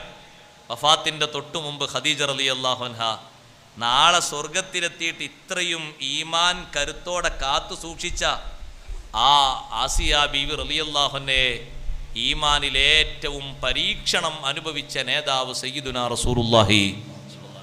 ഒന്ന് സ്വലാത്തില്ലേ മക്കളെ? സയ്യിദുനാ റസൂലുള്ളാഹി. എന്താ നിങ്ങൾ സ്വലാത്ത് ചെല്ലാൻ വളരെ മടിയുണ്ടാ? ഇല്ലല്ല, നല്ല കൂലി കിട്ടും, ഉഷാറാകും, ഇൽമിലൊക്കെ ബർക്കത്തിട്ടും. സ്വലാത്ത് എല്ലാവരും ഉറക്ക ചൊല്ലണം. സ്വലാത്തൊക്കെ ഇങ്ങനെ ഉറക്കം തൂങ്ങിയ രൂപത്തിൽ പോരാ. തറാവീഹിൻ്റെ ഇടയിലൊക്കെ സ്വലാത്തൊക്കെ ഗംഭീരമായി ചൊല്ലണ്ടേ? ഉറങ്ങിയാൽ എങ്ങനെ? അതിന് തറാവീഹിന് ആദ്യം തന്നെ മുഖവര ഉറക്കായിട്ട് അത്രയും ഫുള്ളാക്കി വരും. പിന്നെ എങ്ങനെ സ്വലാത്തല്ലാന? ഒരല്പം ഭക്ഷണം കഴിച്ച് വന്നാൽ പോരെ, നിസ്കരിക്കാനല്ലേ പിന്നെ തറാവീഹിന്. തറാവീഹിന് നിൽക്കുമ്പോൾ തന്നെ ഓരോരുത്തരെ കാണുമ്പോൾ തന്നെ വലിയ ഇടങ്ങേറാണ്, ഇവർക്ക് എന്തെങ്കിലുമൊക്കെ വാങ്ങിക്കൊടുക്കണം തോന്നിപ്പോവും. കാരണം നൃത്തം കാണുമ്പോൾ തന്നെ അങ്ങനെ അല്ലാ എപ്പോഴാ അതൊക്കെ തീരുക എന്നുള്ള നൃത്തമാണ്. എപ്പോൾ തീർന്നാലും കുഴപ്പമില്ല, നിസ്കരിക്കല്ലേ, ആഫിയത്ത് അള്ളാഹുത്തല തന്നതല്ലേ. ഒരു സെക്കൻഡിലത് വലിച്ചാൽ എന്ത് ചികിത്സയും ചെയ്യൂലേ, എന്തും കൊടുക്കും. തിരിച്ചു തരാൻ വേണ്ടി എന്താ കൊടുക്കാത്ത, എന്തും കൊടുക്കും. ആ ആഫിയത്തിന് ചെയ്യേണ്ട ശുക്രല്ലേ ഇബാദത്ത്. അള്ളാഹു ഖബൂലാക്കട്ടെ. ആദരവായ സയ്യിദുനാ റസൂലുള്ളാഹി സ്വല്ലല്ലാഹു അലൈഹി വസല്ലമ തങ്ങൾ ഏറ്റവും നല്ല പവറോടുകൂടെ ഈമാനിൽ ജ്വലിച്ചു നിന്നതുകൊണ്ട് ഈമാനിൽ ഏറ്റവും പരീക്ഷണം അനുഭവിച്ച മഹദിയാണ് ആസിയ ബീവി റളിയല്ലാഹു അൻഹ. ആ ആസിയ ബീവിയെ തങ്ങൾക്കുള്ള വധുവായിട്ട് അല്ലാഹു തആല നിശ്ചയിച്ചു. അപ്പോൾ ഫിർഔന് കല്യാണം കഴിച്ചില്ലേ? കല്യാണം കഴിച്ചിട്ടുണ്ട്, ശരിയാണ്. പക്ഷേ ഫിർഔന് ബന്ധപ്പെട്ടിട്ടൊന്നുമില്ല, അവൻ അതിനുള്ള ആവതൊന്നുമില്ല. അവനൊരു പെരുമയ്ക്ക് വേണ്ടി കല്യാണം കഴിച്ചതാണ് ആസിയ ബീവിയെ. ഫിർഔന് അതിനുള്ള ശക്തിയൊന്നുമില്ല. അങ്ങനെയാണ് പറയുന്നത്. ലിഅന്നഹു കാന ഇന്നീനൻ, ഓനാൾ ഇന്നീനായിരുന്നു ഫിർഔൻ. ഓന് രാജശക്തിയേ ഉള്ളൂ, ശാരീരികമായിട്ട് അതിനുള്ള കെൽപ്പൊന്നുമില്ല. ഒരിക്കൽ പോലും ആസിയ ബീവിയുമായിട്ട് ശാരീരിക ബന്ധത്തിൽ ഏർപ്പെട്ടിട്ടില്ല. അത് നബി സല്ലല്ലാഹു അലൈഹി വസല്ലം നിങ്ങൾക്ക് അല്ലാഹു തആല നിശ്ചയിച്ച വധുവാണ്. ആ ആസിയ ബീവി റളിയല്ലാഹു അൻഹയുടെ ഈമാനിൻ്റെ കരുത്ത് നമ്മൾ മനസ്സിലാക്കണം. ഈമാനിൽ പരീക്ഷണം നേരിടുന്ന ഏത് ഘട്ടത്തിലും ഇസ്ലാമിൽ ഉറച്ചു നിൽക്കാനുള്ള കെൽപ്പ് വേണം. അള്ളാഹു തൗഫീക്ക് തരട്ടെ. പരീക്ഷണങ്ങൾ ഇനിയും വരും കേട്ടോ, ഇനിയും വരും. അപ്പോൾ ഒരു മുസ്ലിമാണ് എന്നുള്ള നിലക്ക് ഉറച്ചവിടെ നിൽക്കണം. അപ്പുറത്ത് എന്തെങ്കിലും കണ്ടിട്ട് അങ്ങോട്ടും ഇങ്ങോട്ടും ചിരിയരുത്, ചായരുത്. ഈമാന് പൈസക്ക് വിൽക്കരുത്, പണത്തിന് വിൽക്കരുത്. ഉറച്ചു നിൽക്കണം ഇസ്ലാമിൽ. എന്ത് പരീക്ഷണങ്ങൾ വന്നാലും അള്ളാഹു അതിന് തൗഫീക്ക് തരട്ടെ. ആസിയ ബീവി റളിയല്ലാഹു അൻഹയുടെ ഈമാൻ അത് മുഅ്മിനീങ്ങൾക്കൊരു ഉദാഹരണമാണ്. ഞാൻ പറഞ്ഞു വന്നത് ഒരു കാരണവുമില്ലാതെയാണ് ആ ആസിയ ബീവി റളിയല്ലാഹു അൻഹയെ പീഡിപ്പിച്ചത്. കല്ലുരുട്ടി കൊണ്ടുവന്നു. ചിരിച്ചത് കണ്ടപ്പോൾ സഹിച്ചില്ല ഫിർഔന്. അവനിതിൻ്റെ യാഥാർത്ഥ്യം അറിയണ്ടേ. അവനറിയില്ല എന്തിനാണ് ആസിയ ബീവി ചിരിച്ചത്. ചിരിച്ചതെന്തിനാ? സ്വർഗം കണ്ട് ചിരിച്ചതാണ്. ഒക്കെ നിങ്ങൾ ആ ഈമാൻ അള്ളാഹു കൊടുത്തൊരു സമ്മാനം. സ്വർഗം കണ്ടിട്ടും മരിച്ചു പോകാനുള്ള ഒരു ഭാഗ്യം നമുക്കും കിട്ടണ്ടേ അല്ലേ? കിട്ടണ? കിട്ടും. എന്നും സൂറത്ത് യാസീൻ ഓതി പതിവാക്കണം. മരിക്കാൻ കിടക്കുന്ന ആളെ സൂറത്ത് യാസീൻ ഓതിയിട്ടാണ് മരിക്കുന്നതെങ്കിൽ സ്വർഗം കാണാതെ മരിക്കൂല എന്ന് സയ്യിദുനാ റസൂലുള്ളാഹി. അതൊരു ഭാഗ്യമാണ്. അതിന് അത്രയും ടച്ച് വേണം. വയസ്സൊന്ന് കൂട്ടി നോക്കി. ഈ വയസ്സാം കാലത്ത് ഇത്രയും വയസ്സിൽ എത്ര യാസീൻ ഓതിയിട്ടുണ്ടാവും? മൊത്തം 100 തികയോ? എല്ലാ ദിവസവും യാസീൻ ഓതുന്ന ഒരുപാട് ഉമ്മമാരുണ്ട്. ഭാഗ്യവതികളാണവര്. എല്ലാ ദിവസവും യാസീൻ ഓതുന്ന സഹോദരങ്ങളുണ്ട്. യാസീൻ സൂറത്ത് രാവിലെ ആദ്യമായി ഓതിയാൽ എല്ലാ ഉദ്ദേശങ്ങളും സഫലീകരിക്കപ്പെടുമെന്ന് സയ്യിദുനാ റസൂലുള്ളാഹി സ്വല്ലല്ലാഹു അലൈഹി വസല്ലം. സുബ്ഹി നിസ്കാരം കഴിഞ്ഞ് യാസീൻ ഓത്ത് തുടങ്ങുന്ന എത്രയോ നല്ല ആളുകളുണ്ട്. അങ്ങനെ പതിവാക്കിയ ആളുകളുണ്ട്. മരിക്കുന്ന സമയത്ത് മരിക്കാൻ കിടക്കുന്ന ആള് മരണം ഹാജരായി കൊണ്ടിരിക്കുമ്പോൾ യാസീൻ അങ്ങനെ ഓതിയാൽ ലം യമുത് ഹത്താ യറാ മഖഅദഹു മിനൽ ജന്ന, സ്വർഗത്തിൽ അല്ലാഹു തആല അയാൾക്ക് തയ്യാറാക്കിയ സ്ഥലം കാണാതെ മരണപ്പെടുകയില്ല. സ്വർഗത്തിൽ അല്ലാഹു തആല നിശ്ചയിച്ചിരിക്കുന്ന സീറ്റ് കാണും. ആസിയ ബീവി റളിയല്ലാഹു അൻഹ സ്വർഗം കണ്ടിട്ടല്ലേ പോകുന്നത്. ഫിർഔന് കല്ലുരുട്ടിക്കൊണ്ടുവരാൻ ആളുകളെ ഏൽപ്പിച്ചപ്പോ ആസിയ ബീവി വീണ്ടും ദുആ ചെയ്തു, വനജ്ജിനി മിൻ ഫിർഔന വഅമലിഹി വനജ്ജിനി മിനൽ ഖൗമിൽ ളാലിമീൻ. ഫിർഔന് ഇനിയും അക്രമത്തിലേക്കാണ് മുതിരുന്നത്. അവന്റെ അക്രമത്തിൽ നിന്ന് എന്നെ രക്ഷപ്പെടുത്തണേ അല്ലാഹ്. കല്ലുരുട്ടിക്കൊണ്ടുവന്നപ്പോഴേക്ക് ആസിയ ബീവിയുടെ ആത്മാവ് വേർപിരിഞ്ഞിട്ടുണ്ട്. പക്ഷേ അരിശം തീരാഞ്ഞ ആ ഫിർഔന് ആ ശരീരത്തിൽ കല്ല് കയറ്റി വെച്ചു, വലിയ പാറക്കല്ല് കയറ്റി വെച്ചു. അതിൻ്റെ മുകളിൽ അവൻ കയറിയിരുന്നു അവൻ്റെ അരിശം തീർക്കാൻ വേണ്ടി. മൃതശരീരത്തിൽ, റൂഹില്ലാത്ത ശരീരത്തിൽ കല്ല് കയറ്റി വെച്ചവൻ നൃത്തമാടിയിട്ടവൻ്റെ ദേഷ്യം തീർത്തു. ആസിയാ ബീവി റളിയല്ലാഹു അൻഹയുടെ ആത്മാവ് അതിനു മുമ്പ് പറന്നുയർന്നിട്ടുണ്ട്. സഹോദരങ്ങളെ, എന്നിട്ടും ഫിർഔനിനെ അള്ളാഹു ബാക്കി വെച്ചില്ലേ? അള്ളാഹുവിൻ്റെ വിശാലമായ റഹ്മത്ത് കൊണ്ടാണ്. ശിക്ഷ അല്ലാഹു തആല കൊടുത്തില്ലേ? കൊടുത്തു. ഇപ്പോഴും ശിക്ഷ കൊടുക്കുന്നില്ലേ? കൊടുക്കുന്നുണ്ട്. റബ്ബ് സുബ്ഹാനഹു വ തആല ഒരാൾക്ക് കൊടുക്കുന്ന ശിക്ഷ മറ്റൊരാളെ കാണിക്കണമെന്നില്ല. ഫിർഔൻ ഇപ്പൊ കിടക്കുന്നത് എവിടെയാണെന്നറിയുമോ? മിസ്റിൽ മ്യൂസിയത്തിലാണ് അവനുള്ളത്, ഏറ്റവും വലിയ മ്യൂസിയത്തിൽ. അതിൽ ആ ഹാളിലേക്ക് നമ്മൾ പ്രവേശിച്ചാൽ ഫിർഔനെ കിടത്തിയിരിക്കുന്ന റൂമിൽ മാത്രമാണ് AC ഉള്ളത്. ബാക്കി എവിടെ AC ഇല്ല. കുറേ ഫറോവമാർ അപ്പുറത്തുണ്ട്. അവരൊക്കെ 2 ദിവസം കഴിഞ്ഞിട്ട് ഒന്ന് കെട്ടയിച്ച് പൊടിയൊക്കെ വെച്ച് കെട്ടി ഭദ്രാക്കിയിട്ട് പിന്നെയും ആ കൂട്ടിൻ്റെ ഉള്ളിലിടാണ്. നമ്മൾ ഈ പറയുന്ന ഫിർഔൻ മൂസാ നബി അലൈഹിസ്സലാമിൻ്റെ കാലത്ത് ഭരിച്ചിരുന്ന, ഏകാധിപതിയായി ഭരണം നടത്തിയിരുന്ന ഫിർഔൻ്റെ ശരീരത്തിൽ ഒരു പൗഡറും തേക്കുന്നില്ല, മരുന്നും തേക്കുന്നില്ല. ആ ചർമ്മം അങ്ങനെ തന്നെ ഉണ്ട്. ചെറിയ പല്ലുണ്ട്, നരച്ച മുടിയൊക്കെ കാണാം, നഖമൊക്കെ കാണാം. അത് ബഹുമാനത്തിന് അല്ലാഹു ബാക്കി വെച്ചതല്ല. പിന്നെ ലോകത്ത് ഇതുപോലെ നരഭോജികളായിട്ട് പിൽക്കാലത്ത് ഒരുപാട് ആളുകൾ വരാനുണ്ട്. അവർക്കൊക്കെ ഒരു ദൃഷ്ടാന്തമായി അല്ലാഹു ബാക്കി വെച്ചതാണ്. ഇപ്പോഴില്ലേ മനുഷ്യനെ കൊല്ലുന്ന ഒരുപാട് ആളുകൾ? ഇപ്പോഴില്ലേ മനുഷ്യൻ്റെ ചോര കണ്ടിട്ട് സുഖിക്കുന്ന ആളുകൾ ലോകത്ത്? അവർക്കൊക്കെ ഒരു തെളിവായിട്ട് ബാക്കി വെച്ചതാണ്. ആരായിരുന്നു ഈ കിടക്കുന്ന ഫിർഔൻ? ആരായിരുന്നു? ചരിത്രം നിങ്ങൾ പരിശോധിക്കണം. ഇവൻ ഏത് രൂപത്തിലാ ഭരിച്ചിരുന്നത്? എന്തൊരു വലിയ ഭരണമാണ് ഇവൻ നടത്തിയിരുന്നത്? എത്ര ലക്ഷം ആളുകൾ ഉണ്ടായിരുന്നു ഈ ഫിർഔനിന്റെ കീഴിൽ? ഇവൻ കിടക്കുന്ന കിടത്തം നിങ്ങൾ കാണുന്നുണ്ടോ? ഇവന്റെ കയ്യിലാണ് എപ്പോഴും അധികാരമെങ്കിൽ ഇപ്പോൾ ഇവൻ കിടക്കുന്ന കിടത്തം ഇങ്ങനെയാണോ ആകേണ്ടത്? AC റൂമിലാണ് കിടക്കുന്നതെങ്കിലും ശിക്ഷയുണ്ട്. പക്ഷേ അള്ളാഹു ശിക്ഷ ഡയറക്റ്റായി നമ്മളെ കാണിക്കാത്തത് അള്ളാഹുവിൻ്റെ റഹ്മത്ത് കൊണ്ടാണ്. സഹോദരങ്ങളെ, ഖബറിൻ്റെ ഉള്ളിൽ തന്നെ ശബ്ദം എത്ര വലുതാണ്! കേൾക്കാനുള്ള കഴിവ് അള്ളാഹു നമുക്ക് തരാത്തത് ജീവിച്ചോട്ടെ എന്ന് കരുതിയിട്ടാണ്. കൊണ്ടുപോകുന്ന മയ്യിത്ത് ശബ്ദിക്കുന്ന ശബ്ദം തന്നെ എത്ര വലുതാണ്! ഒരു ശബ്ദം നമ്മൾ കേട്ടാൽ പിന്നെ ഒരു ജനാസന്റെ കൂടെയും നമ്മൾ പോകൂല. ഒരാൾ മരിച്ചാലും മരിച്ചിടത്തേക്കൊന്നും നമ്മൾ പോകൂല. കേൾക്കാൻ പറ്റിയ ആൾക്കാർ ചില സൂചനകളും വാക്യങ്ങളൊക്കെ കേട്ടിട്ടുണ്ട്. ആ കേട്ടത് നമ്മളാണെങ്കിൽ കഴിഞ്ഞു കഥ. ഏതൊരു മനുഷ്യൻ മരിച്ചാലും രണ്ടാലൊരു രൂപത്തിലായിരിക്കുന്നു സയ്യിദുനാ റസൂലുള്ളാഹി സ്വല്ലല്ലാഹു അലൈഹി വസല്ലം തങ്ങൾ പറഞ്ഞു, ഫൈൻ തക്കു സ്വാലിഹത്തൻ, നല്ല മനുഷ്യനായിട്ടാ മരിച്ചതെങ്കിൽ ആ ശരീരം പറയും, മൃതശരീരം പറയും, ഖദ്ദിമൂനി ഖദ്ദിമൂനി. മരിച്ചു കിടക്കുന്ന ആ ബോഡി പറയും, എന്നെ പെട്ടെന്ന് കൊണ്ടുപോകണം, ദുനിയാവ് എനിക്ക് മടുത്തു. ഞാൻ നേരത്തെ ആഖിറം ആഗ്രഹിച്ച് ആഖിറത്തിന് വേണ്ടി ഇബാദത്ത് ചെയ്ത് ഒരുപാട് ഒരുങ്ങി തയ്യാറായി ജീവിച്ച ആളാണ്. ദുനിയാവല്ലേ അതിനുള്ള സൗകര്യപ്പെടുത്തി തന്നിരുത്തിയിട്ട് ഇങ്ങനെ ജീവിച്ചതായിരുന്നു. മതി, ഇനിയും ദുനിയാവിൽ എന്നെ വെക്കല്ല, വേഗം കൊണ്ടുപോകും. ഞാൻ ആഗ്രഹിക്കുന്നത് ഈ ഭൂമിയുടെ ഉപരിഭാഗമോ ഈ ക്ഷണികമായ സുഖങ്ങളോ ഈ നശ്വരമായ ആർഭാടങ്ങളോ ഒന്നുമല്ല ഞാൻ ആഗ്രഹിക്കുന്നത്, പരലോകമാണ്.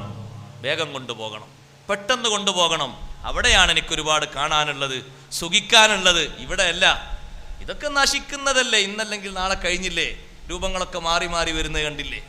പെട്ടെന്ന് കൊണ്ടുപോകണം. ഇനി അത് നല്ല മനുഷ്യനല്ല, മോശപ്പെട്ട രീതിയിൽ ഇവിടെ പറഞ്ഞ ആളാണെങ്കിൽ അത് പറയും, യാ വൈലഹാ ഐന യദ്ഹബൂന ബിഹാ, നാശമേ എവിടേക്കാ കൊണ്ടുപോകുന്നത്? കുറച്ചുകൂടി നേരം ഇവിടെ കാത്തു വെക്കണം, പെട്ടെന്ന് എന്നെ മറവ് ചെയ്യരുത്. ദുനിയാവ് ഞാൻ അത്രയും വാരിപ്പുണർന്ന് ജീവിച്ച ആളാണ്. ഇപ്പോഴും ദുനിയാവിനോടുള്ള പ്രേമം മാറിയിട്ടില്ല. ഇപ്പോഴും എൻ്റെ സമ്പാദ്യം എന്നൊരൊറ്റ ചിന്ത മാത്രമേ ഉണ്ടായിരുന്നുള്ളൂ. പരലോകം എന്ന ചിന്ത എൻ്റെ ഖൽബിൽ വന്നില്ല. പലതും അല്ലാഹു എനിക്ക് സിഗിലൽ തന്നു, ഞാൻ ചിന്തിച്ചില്ല. ആയുസ് അല്ലാഹു തന്നു, ഞാൻ ആലോചിച്ചില്ല. ക്ഷീണം തന്നു, ഞാൻ ആലോചിച്ചില്ല. രോഗം തന്നു, ഞാൻ മടങ്ങിയില്ല. പല നഷ്ടങ്ങളും തന്നു, ഞാൻ ചിന്തിച്ചില്ല. അപ്പോഴും എൻ്റെ ആക്രാന്തം ദുനിയാവിന് വേണ്ടി മാത്രമായിരുന്നു. ഐന യദ്ഹബൂന ബിഹാ, എവിടേക്കാണ് കൊണ്ടുപോകുന്നത്? പെട്ടെന്ന് പെട്ടെന്ന് കൊണ്ടുപോകരുത്. യസ്മഉഹാ കുല്ലു ഷൈഇൻ, എല്ലാ ചരാചരങ്ങളും ആ ശബ്ദം കേൾക്കും. ഇല്ല സഖലൈൻ, മനുഷ്യഭൂതവർഗങ്ങളൊഴികെ. മനുഷ്യൻ അത് കേൾക്കില്ല, ഭൂതവർഗവും അത് കേൾക്കില്ല. മനുഷ്യനെങ്ങാനും അത് കേട്ടിരുന്നുവെങ്കിൽ വലൗ സമിഅഹൽ ഇൻസാനു ലസഇഖ, മനുഷ്യൻ അത് കേട്ട് കഴിഞ്ഞാൽ അവൻ ബോധം കെട്ട് വീണുപോകും, അറ്റാക്ക് ബാധിച്ചു പോകും. പിന്നെ ജനാസ സംസ്കരിക്കാൻ ആളുകൾ ഉണ്ടാകില്ല. സൗകര്യത്തിന് വേണ്ടി അല്ലാഹു തആല മറച്ചു വെച്ചതാണ്. കേൾവിക്ക് നമുക്ക് പരിധിയുണ്ട്, കാഴ്ചക്ക് നമുക്ക് പരിധിയുണ്ട്, ഓരോന്നിനും നമുക്ക് പരിമിതിയുണ്ട്. കേൾക്കാനൊക്കെ പരിധിയുണ്ട്, പക്ഷേ കേൾക്കേണ്ട ആളുകൾ കേട്ടിട്ടുണ്ടോ? കേട്ടിട്ടുണ്ട്, പലതും കേട്ടിട്ടുണ്ട്. ഇബ്രാഹിമിൻ അദ്ഹം റളിയല്ലാഹു അൻഹു പറഞ്ഞില്ലേ, ജനാസ കൊണ്ടുപോകുമ്പോൾ ഒരു തൂണ് എൻ്റെ തോളിലാണ്. പല തൂണുണ്ടാവുമല്ലോ പലരും തോളിൽ. ഒരു തൂണ് എൻ്റെ തോളിലാണ്. ഞാനിങ്ങനെ വല്ലാത്ത പേടിയോടുകൂടെ ഞാൻ ദ്വാരക്കുന്നുണ്ട്. ഈ ജനാസ ഇങ്ങനെ എൻ്റെ ഒരു തോളിലാണ്, അതിൻ്റെ ഒരു തൂണുള്ളത്. മേലെ ജനാസ ഇങ്ങനെ ഒരു കട്ടിലല്ലേ, മയ്യത്ത് കട്ടിലിൻ്റെ ഒരു തൂണ് എൻ്റെ തോളിലാണ്. ഞാൻ ദ്വാരക്കുന്നുണ്ട്, അല്ലാഹുമ്മ ബാരിക് ലീ ഫിൽ മൗത്ത്, പടച്ചോനെ മരണത്തിൽ എനിക്ക് നീ ബർക്കത്ത് ചെയ്യണം, എനിക്ക് നീ അനുഗ്രഹിക്കണം എന്ന് ഞാനിങ്ങനെ പതുക്കെ പതുക്കെ ദ്വാരക്കുന്നുണ്ട്. അപ്പം കട്ടിൻ്റെ ഉള്ളിൽ നിന്ന് എന്നോടൊരു ചോദ്യം, ഫീമാ ബഅദഹു, മരണത്തിൻ്റെ ശേഷമോ എന്നൊരു ചോദ്യം. ഞാനാകെ പേടിച്ചു. നമ്മളാണെങ്കിൽ അതോടെ കഴിഞ്ഞിട്ടുണ്ടാകും. അടുത്ത മണിക്കൂറിൽ നമ്മളെ ജനാസ എടുക്കേണ്ടി വരും. കഴിഞ്ഞു, നമ്മുടെ അവസ്ഥ കഴിഞ്ഞു. അത്രേ നമുക്ക് ഉൾക്കൊള്ളാനുള്ള കഴിയുള്ളൂ. അല്ല, ഖബറിൻ്റെ ഉള്ളിൽ നിന്നുള്ള ശബ്ദം എത്രമാത്രം വലിയ ശബ്ദമാണ്. മലക്കുകൾ ചോദിക്കുമ്പോൾ മലക്കിൻ്റെ ശബ്ദം തന്നെ ഹദീസിൽ പറയുന്നത് ഘോരമായ ഇടിയുടെ ശബ്ദമാണ് എന്നാണ്. പരിസരത്ത് നമ്മളവിടെ നിൽക്കുമ്പോൾ നമ്മൾ കേൾക്കാറുണ്ടോ? പക്ഷെ കേൾക്കാൻ ഉദ്ദേശിച്ച ആളുകൾ കേട്ടിട്ടുണ്ട്, കണ്ടിട്ടുണ്ട്, വിവരങ്ങൾ അറിയിച്ചിട്ടുണ്ട്, പറഞ്ഞിട്ടുണ്ട്. പലരുണ്ട്. ഉമർ ബിൻ ഖത്താബ് റളിയല്ലാഹുവിന്റെ കാലത്ത് ഒരു ചെറുപ്പക്കാരൻ മരണപ്പെട്ടു. പെട്ടെന്നാണ് മരിച്ചത്. എങ്ങനെ മരിച്ചത്? അള്ളാഹുവിൽ പേടിച്ചുകൊണ്ട് മരിച്ച ആളാണ്. പടച്ച റബ്ബിനെ പേടിച്ചുകൊണ്ട് മരണം സംഭവിച്ച ആളാണെങ്കിൽ അയാൾക്ക് സ്വർഗമുണ്ട് എന്നല്ലേ ഖുർആൻ പറയുന്നത്. പടച്ചോനെ പേടിച്ച് മരിച്ചുപോയ ആളുകൾക്ക് സ്വർഗമുണ്ടല്ലോ. വലിമൻ ഖാഫ മഖാമ റബ്ബിഹി ജന്നത്താൻ, ഒരു സ്വർഗമല്ല ജന്നത്താൻ, രണ്ട് സ്വർഗമുണ്ട് എന്നാണ്. ഈ ചെറുപ്പക്കാരൻ്റെ ഖബറിൻ്റെ തലഭാഗത്തു നിന്ന് ഉമർ റളിയല്ലാഹു അൻഹു ഓതി ഈ ആയത്ത്, വലിമൻ ഖാഫ മഖാമ റബ്ബിഹി ജന്നത്താൻ. ഖബറൊക്കെ മറവെയ്ത് മീസാങ്കല്ലൊക്കെ വെച്ച് സഹാബത്തൊന്നും പിരിഞ്ഞിട്ടില്ല. ഉമർ റളിയല്ലാഹുവിൻ്റെ ഭരണകാലാണ്. ഉമർ റളിയല്ലാഹു അൻഹു ഓതി, അള്ളാഹുവിനെ പേടിച്ച് മരിച്ചുപോയ ആളാണെങ്കിൽ രണ്ട് സ്വർഗമുണ്ട്. അപ്പൊ ഖബറിന്റെ ഉള്ളിൽ നിന്ന് തിരിച്ചിങ്ങോട്ട്, അന്നല്ലാഹ അഅതാനീഹിമാ യാ ഉമറൂ, ഉമറേ ആ രണ്ട് സ്വർഗം അള്ളാഹു എനിക്ക് തന്നു കഴിഞ്ഞു. ഖബറിന്റെ ഉള്ളിലെത്തിയിട്ടേ ഉള്ളൂ. നിങ്ങൾ ആ പറഞ്ഞ രണ്ട് സ്വർഗല്ലേ, അള്ളാഹു എനിക്ക് തന്നു കഴിഞ്ഞു. ഇങ്ങനെ കേട്ടതുണ്ട്. കേൾക്കാൻ കെൽപ്പുള്ള ആൾക്കാർ കേൾക്കും, സാധാരണ ആളുകൾക്ക് കേൾക്കാൻ കഴിയൂല. ഫിർഔൻ അങ്ങനെ കാണുമ്പോൾ ആളുകൾക്ക് തോന്നും ഫിർഔന് ശിക്ഷ ഉണ്ട് എന്നാണല്ലോ ഖുർആനിൽ പറയുന്നത്. ഇപ്പോഴും ശിക്ഷ ഉണ്ട്, 24 മണിക്കൂർ ശിക്ഷ ഉണ്ട്. അവൻ്റെ റൂമിലാണെങ്കിൽ ഏസിയ, അവനെ കാണാനാണെങ്കിൽ പ്രത്യേകം ടിക്കറ്റ് മുറിക്കണം, കാശ് കൊടുക്കണം. മറ്റുള്ളവരെ കാണാനുള്ള കാശ് പോരാ, പ്രത്യേക കാശ് കൊടുക്കണം. അവൻ്റെ റൂമിലേക്ക് അങ്ങോട്ട് കയറിയാൽ എയർ കണ്ടീഷനാണ്. പക്ഷേ എയർ കണ്ടീഷനൊന്നും ശിക്ഷക്ക് തടസ്സമല്ല. എയർ കണ്ടീഷനൊന്നും ശിക്ഷക്ക് തടസ്സമല്ല. മരുന്നുകൾ എത്രയുണ്ട് സഹോദരങ്ങളെ, രോഗം എന്നിട്ടും ഇല്ലേ? മരുന്ന് കൊണ്ട് തടുക്കാൻ കഴിയുന്നുണ്ടോ? തടുക്കാൻ കഴിയാത്ത രോഗങ്ങൾ എത്രയുണ്ട്. അള്ളാഹുവിൻ്റെ നിശ്ചയം അങ്ങനെയല്ലേ. പലതും പലതും ഉണ്ട്, പക്ഷേ ഒന്നൊന്നിന് പരിഹാരമല്ല. 24 മണിക്കൂറും ഫിർഔനും കുടുംബത്തിനും ശിക്ഷയുണ്ട്. അന്നാറു യുറളൂന അലൈഹാ ഖുദുവൻ വഅശിയ്യാ, 24 മണിക്കൂറും നരകശിക്ഷ നൽകപ്പെടുന്നു ഫിർഔനും അവൻ്റെ കുടുംബത്തിനും. ഖിയാമത്ത് നാളായി കഴിഞ്ഞാൽ ഇനി ഗൗരവമുള്ള ശിക്ഷയാണ് കൊടുക്കാനുള്ളത്. ഇതുവരെ കൊടുത്ത ശിക്ഷയല്ല. പക്ഷേ പോയി നോക്കുന്ന നമുക്കവിടെ എന്തെങ്കിലും കാണാനുണ്ടോ? ഇല്ല. റബ്ബിന്റെ ശിക്ഷ ഒരാളെയും കാണിക്കാതെ ശിക്ഷിക്കാൻ അള്ളാഹ്ക്ക് കഴിവുണ്ട്, ഒരാളെയും കേൾപ്പിക്കാതെ ശിക്ഷിക്കാനും കഴിവുണ്ട്, ശിക്ഷകൾ കാണിച്ചുകൊണ്ടും കേൾപ്പിച്ചുകൊണ്ടും ശിക്ഷിക്കാനും കഴിവുണ്ട്. ഞാൻ പറഞ്ഞു വന്നത് അള്ളാഹിന്റെ റഹ്മത്ത് വിശാലമാണ്. ഒരു പരാക്രമിയെയും അല്ലാഹു തആല പെട്ടെന്ന് ശിക്ഷിച്ചിട്ടില്ല.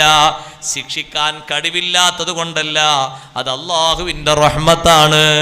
കഅബ പൊളിക്കാൻ വന്നിരുന്ന ആളല്ലേ അബ്രഹത്ത് രാജാവ്. കൂടെ വന്നിരുന്ന എത്ര ആളുകൾ കല്ലേറ് കിട്ടിയിട്ട് ആ സ്പോട്ടിൽ തന്നെ മരിച്ചുപോയി. അബ്രഹത്ത് രാജാവിനെ ഉടനെ അല്ലാഹു തആല മൗത്താക്കിയോ? ഇല്ല. അബ്രഹത്ത് രാജാവിനെ അവിടെ നിന്ന് വീണ്ടും യമനിലേക്ക് ചുമന്നു കൊണ്ടുപോയി. വീണ്ടും ദിവസങ്ങൾ കഴിഞ്ഞു. അയാളുടെ പള്ളയുടെ ഭാഗം വീർത്തു വന്നു, വയറിന്റെ ഭാഗം പൊട്ടിപ്പോയി, ശരീരത്തിന്റെ വിവിധ ഭാഗങ്ങൾ വ്രണം ബാധിച്ച് കിടന്നു. എന്തിനാണ് അള്ളാഹു നൽകിയത്? മടങ്ങാനുള്ള ചാൻസ് ആണ്, വേണമെങ്കിൽ മടങ്ങിക്കോട്ടെ എന്ന് കരുതിയിട്ടാണ്. ഖുർആൻ അങ്ങനെയാ പറയുന്നത്, ലൗ യുആഖിദുഹും ബിമാ കസബു ലഅജ്ജല ലഹുമുൽ അദാബ്. പെട്ടെന്ന് ശിക്ഷിക്കണമെന്ന് അല്ലാഹു തീരുമാനിക്കുകയാണെങ്കിൽ ഒരു പ്രയാസവും അതിനില്ല. പിന്നെയോ ശിക്ഷക്ക് അല്ലാഹു തആല ചില ആളുകൾക്ക് സമയം കണക്കാക്കി വെച്ചിട്ടുണ്ട്, സ്ഥലം കണക്കാക്കി വെച്ചിട്ടുണ്ട്. ചിലതിനൊന്നും അല്ലാഹു തആല ഇവിടെ ശിക്ഷ കൊടുക്കില്ല, പരലോകത്തേക്ക് അല്ലാഹു തആല നീട്ടിവെക്കും. അത് അല്ലാഹു നമ്മളെ അംഗീകരിച്ചു എന്നതിൻ്റെ തെളിവല്ല. ഞാൻ പറഞ്ഞു വന്നത്, നമ്മൾ ചെയ്ത കുറ്റങ്ങൾ പുറത്തേക്ക് വെളിവാക്കാതെ, കൂടെ ജീവിക്കുന്ന ബാപ്പക്ക് ഉമ്മക്ക് വരെ കാണിക്കാതെ, അല്ലെങ്കിൽ ഭാര്യക്ക് ഭർത്താവിന് വരെ കാണിക്കാതെ സ്വകാര്യമായി അള്ളാഹു മറച്ചു വെച്ചത് നമ്മൾ അള്ളാഹുവിലേക്ക് മടങ്ങാനാണ്, പശ്ചാത്താപ ബോധത്തോടെ മടങ്ങാനാണ്. തീർച്ചപ്പെടുത്തിയിട്ട് ഖേദപൂർവം അള്ളാഹുവിലേക്ക് കുറ്റങ്ങൾ ഏറ്റുപറഞ്ഞ് ശരിയായ നിലക്ക് ഖേദത്തോടെ മടങ്ങാനാണ്. സഹോദരങ്ങളെ, റമളാനു ഷരീഫിന്റെ കുറെ രാവുകൾ കഴിഞ്ഞു. കണ്ണീർ കണങ്ങൾ ഉറ്റിയോ നമ്മുടെ കണ്ണിൽ നിന്ന്? നമ്മുടെ കണ്ണിനെ നമ്മൾ കഴുകി വൃത്തിയാക്കിയോ? ശരീരത്തെ കഴുകി വൃത്തിയാക്കിയോ? ശരീരത്തെ മൊത്തം കഴുകി വൃത്തിയാക്കേണ്ട ഒരു രൂപമാണ് കണ്ണിൽ നിന്ന് അള്ളാഹുവിനെ ഓർത്തിട്ട് വരുന്ന കണ്ണീർ കണങ്ങൾ. വസ്തഫിരിഖിദ്ദം അമിൻ ഐനിൻ ഖദിം തലഅത് മിനൽ മഹാരിമി വൽ സംഹിമ്യതൻ നദമി മൗലായ സ്വല്ലി വസല്ലിം ദായിമൻ അബദാ അലാ ഹബീബിക ഖൈറിൽ ഖൽഖി കുല്ലിഹിം. കണ്ണിൽ നിന്ന് കണ്ണീര് നീ ധാരാളം ഒടിക്കണം. കാരണം ഹറാമുകൾ ധാരാളം നിന്റെ ജീവിതത്തിൽ ഒരുമിച്ച് കൂടിയിട്ടുണ്ട്. കണ്ടതുണ്ട്, പറഞ്ഞതുണ്ട്, ചെയ്തതുണ്ട്, നടന്നതുണ്ട്, ചിന്തിച്ചത് വരെ ഇല്ലേ സഹോദരങ്ങളെ? ആ ഹറാമുകൾക്ക് കണ്ണീര് കൊണ്ട് നീ കഴുകി വൃത്തിയാക്കണം. അള്ളാഹുവിനെ ആലോചിച്ചുകൊണ്ട് കരയണം. അഷ്റഫുൽ ഖൽഖ് സല്ലല്ലാഹു അലൈഹി വസല്ലം ഏറ്റവും അധികം കരഞ്ഞിരുന്നത് അത്താഴത്തിൻ്റെ നേരത്താണ്. അത്താഴത്തിൻ്റെ നേരത്ത് കരയുന്ന കരച്ചിലില്ലേ, ആത്മാർത്ഥമായ കരച്ചിലാണ്. കാരണം അള്ളാഹുവിലേക്ക് മനസ്സ് തിരിക്കാൻ ഒരു മുഅ്മിനായ മനുഷ്യന് ഏറ്റവും നല്ല സന്ദർഭമാണ് അത്താഴത്തിൻ്റെ സമയം. ദുആഇന് ഏറ്റവും ഇജാബത്ത് പ്രതീക്ഷിക്കുന്ന, ഇസ്തിഗ്ഫാറിന് ഏറ്റവും കൂടുതൽ ഉത്തരം പ്രതീക്ഷിക്കുന്ന നേരമാണ്. ആ നേരത്ത് കണ്ണുകൾ സജലമാക്കി കുറ്റകൃത്യങ്ങൾ ഏറ്റുപറയണം. അപ്പൊ ചിലര് ചോദിക്കും, ഉസ്താദേ നോമ്പന്നെ നോറ്റിട്ടില്ലേ, തറാവി നിസ്കരിച്ചിട്ടില്ലേ, ഖുർആൻ ഓതിയിട്ടില്ലേ, അതുകൊണ്ടൊക്കെ അല്ലാഹു തആല പാപങ്ങളോട് പൊറുക്കൂലേ? ഇതൊക്കെ സ്വീകരിച്ചു എന്നെന്താ ഉറപ്പ്? ഇതൊക്കെ ശരിയാണ് എന്നെന്താ ഉറപ്പ്? നിസ്കരിച്ച നിസ്കാരവും നോറ്റ നോമ്പൊക്കെ സ്വീകരിക്കട്ടെ നമ്മൾ ദ്വാരക്ക പ്രതീക്ഷയോടുകൂടെ, അത്രയല്ലേ ഉള്ളൂ. അള്ളാഹു കബൂലാക്കിയില്ലെങ്കിലോ? അള്ളാഹു കബൂലാക്കി തരട്ടെ. ഒരുറപ്പില്ല. ഒരാൾക്കും പറയാം, നിങ്ങളെ കൂട്ടത്തിൽ ആർക്കെങ്കിലും പറയാൻ ഉറപ്പുണ്ടോ എൻ്റെ നോമ്പ് ഉസ്താദെ 100% അള്ളാഹ് സ്വീകരിക്കണ നോമ്പാണ്? ആരാ പറയാ? ചെയ്ത പണി സ്വീകരിച്ച് കിട്ടാൻ വേണ്ടി ഉസ്താദ് ഇപ്പം അങ്ങനൊന്നും വേദറേണ്ട ആവശ്യമില്ല, അതൊക്കെ അള്ളാഹു തആല സ്വീകരിക്കുക, അത്ര എളുപ്പമല്ലേ? എന്നാ പിന്നെ ഖലീലുല്ലാഹി ഇബ്രാഹിം നബി അലൈഹി സ്വലാം അത്ര കഷ്ടപ്പെട്ട് വരുന്നത് എന്തിനാ? ഒരു ദിർഹം പോലും കൂലി വാങ്ങാതെ മിനയുടെ താഴ്വരയിൽ നിന്ന് തോളിൽ കല്ലേറ്റിയിട്ട് വലിയ വലിയ കല്ലുകളൊക്കെ ഏറ്റിയിട്ട് സൗകര്യങ്ങളൊക്കെ വരുന്നതിന് മുമ്പ് കഅബ നിർമ്മിക്കുമ്പോൾ ഒരൊറ്റ ഒരൊറ്റ കല്ലിങ്ങനെ വെച്ചു കഴിഞ്ഞാൽ, ഒരു വരി വെച്ചാൽ അപ്പ ദ്വാരക്കും റബ്ബനാ തഖബ്ബൽ മിന്നാ ഇന്നക അന്തസ് സമീഉൽ അലീം. കല്ലേറ്റി കൊണ്ടുവന്നു, ശരിയാണ്. പ്രയാസങ്ങളൊക്കെ സഹിച്ചു, അതും ശരിയാണ്. ഒരു കൂലിയില്ല, നീ തരുന്ന കൂലിയല്ല, അതൊക്കെ ശരിയാ. പക്ഷെ എടുക്കുന്ന പണി നീ സ്വീകരിക്കണം. നിസ്കരിക്കുന്ന നിസ്കാരം അല്ലാഹു തആല സ്വീകരിക്കണം, എങ്കിലേ ആ പറഞ്ഞ മഗ്ഫിറത്തുള്ളൂ. നോൽക്കുന്ന നോമ്പ് അല്ലാഹ് സ്വീകരിക്കണം, എങ്കിലേ ആ പറഞ്ഞ മഗ്ഫിറത്തുള്ളൂ. രാത്രി രാപ്പാർന്നിരിക്കുന്ന അള്ളാഹു സ്വീകരിക്കണം, എങ്കിലേ മഗ്ഫിറത്തുള്ളൂ. അല്ലെങ്കിലൊക്കെ പോക്കാ. അതിനെന്നെ നിബന്ധനകൾ എത്ര വെച്ചു, നോമ്പ് ശരിയാകാനും നിസ്കാരം ശരിയാകാനും. ഇബ്രാഹിം നബി അലൈഹിസ്സലാം എത്രമാത്രം നിസ്വാർത്ഥമായി ജീവിച്ച മഹാനാണ്. അള്ളാഹുവിന് വേണ്ടി എല്ലാം ഒഴിവാക്കാൻ സന്നദ്ധതയുള്ള ആളല്ലേ ഖലീലുല്ലാഹി ഇബ്രാഹിം അലൈഹിസ്സലാം. ഇബ്രാഹിം നബി അലൈഹിസ്സലാമിന് ഖലീൽ എന്നല്ലേ അള്ളാഹു കൊടുത്ത സ്ഥാനം, ഖലീലുല്ലാഹി. മലക്കുകൾ ചോദിച്ചില്ലേ അള്ളാഹുവിനോട്, പഠിച്ചോനെ നിനക്കെങ്ങനെ ഒരു ഖലീല്, നിനക്കൊരു ഖലീൽ ഉണ്ടാകോ? നിനക്കുള്ള ഖലീല് എന്തും നിനക്ക് വേണ്ടി ത്യജിക്കാൻ കഴിവുള്ള ആളാകണ്ടേ? അങ്ങനെ കഴിയോ ഇബ്രാഹിം നബിക്ക്? അല്ലാഹു തആല പറഞ്ഞു, നിങ്ങൾ പോയി പരിശോധിച്ചോളൂ, എനിക്ക് വേണ്ടി എന്തും ചോദിച്ചോളൂ, ഇബ്രാഹിം നബി അലൈഹിസ്സലാം എന്തും തരും. അങ്ങനെ ഒരു കാര്യം ചോദിക്കാൻ, ധർമ്മം ചോദിക്കാൻ വന്ന ഒരാളെ വേഷത്തിൽ മലക്ക് വന്നു ഇബ്രാഹിം നബി അലൈഹി സ്വലാമിൻ്റെ അടുത്ത്. ഇബ്രാഹിം നബി അലൈഹി സ്വലാമിന് ഇഷ്ടം പോലെ സ്വത്തില്ലേ? സ്വത്തുണ്ട്, ആടുകളുണ്ട് ഒരുപാട്, ഒട്ടകങ്ങളുണ്ട് വേറെയും, പശുക്കൾ, ആടും മാടും ഒട്ടകങ്ങളും നിറയുണ്ട്, തോട്ടങ്ങളുണ്ട്. ഈ ആട് മാട് ഒട്ടകങ്ങളെ മേയ്ക്കാൻ, അതിനെ കൊണ്ടു നടക്കാൻ നായകളുണ്ട്. ആ നായകളെ 12 നായകളെ കഴുത്തിലും സ്വർണ്ണ ചെയിനുണ്ട്. മനസ്സിലായോ ദുന്യാവിൻ്റെ സ്ഥാനം? 12 നായകളുണ്ട്. നായന്റെ കഴുത്തിൽ എന്തുണ്ട്?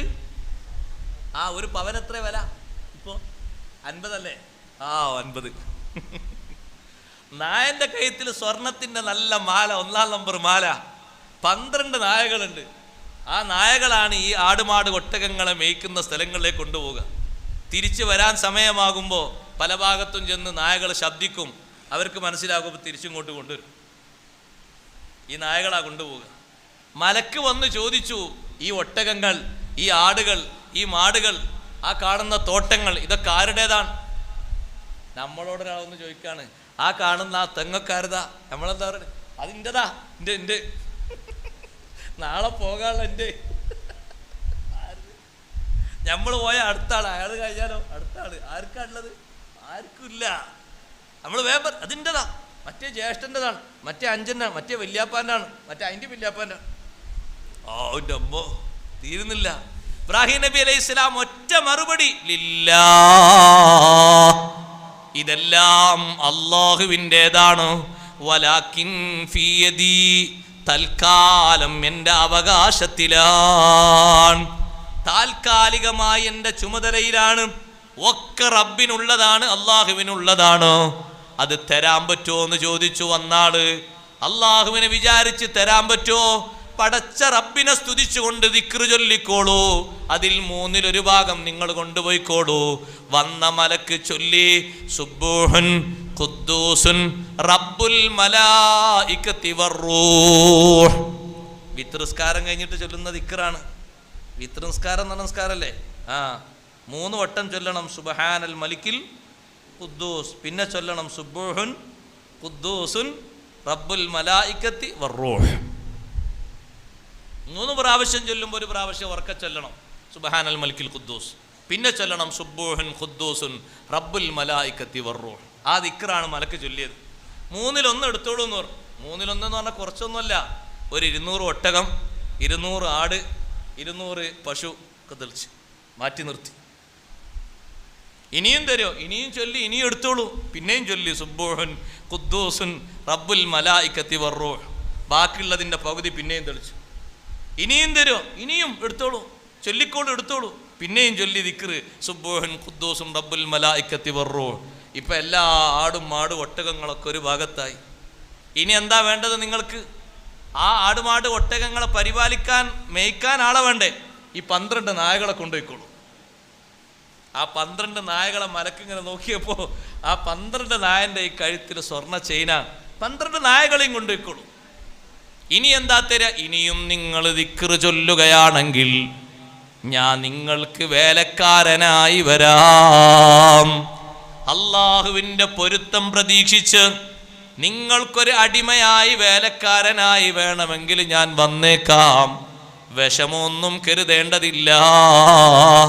ഇബ്രാഹിം നബി അലൈഹിസ്സലാമിനെ ഒന്ന് ടെസ്റ്റ് ചെയ്യാൻ വേണ്ടി വന്ന മലക്കിനോട് അള്ളാഹു ചോദിച്ചു, എൻ്റെ ഖലീൽ എങ്ങനെയുണ്ട്? ആ മലക്ക് പറഞ്ഞു, നിഅമൽ ഖലീലു ഖലീലുക യാ അല്ലാഹ്, നിന്റെ ഖലീൽ വല്ലാത്തൊരു ഖലീലാണ്, എത്ര വലിയ ഉഷാറുള്ള ആളാണ്.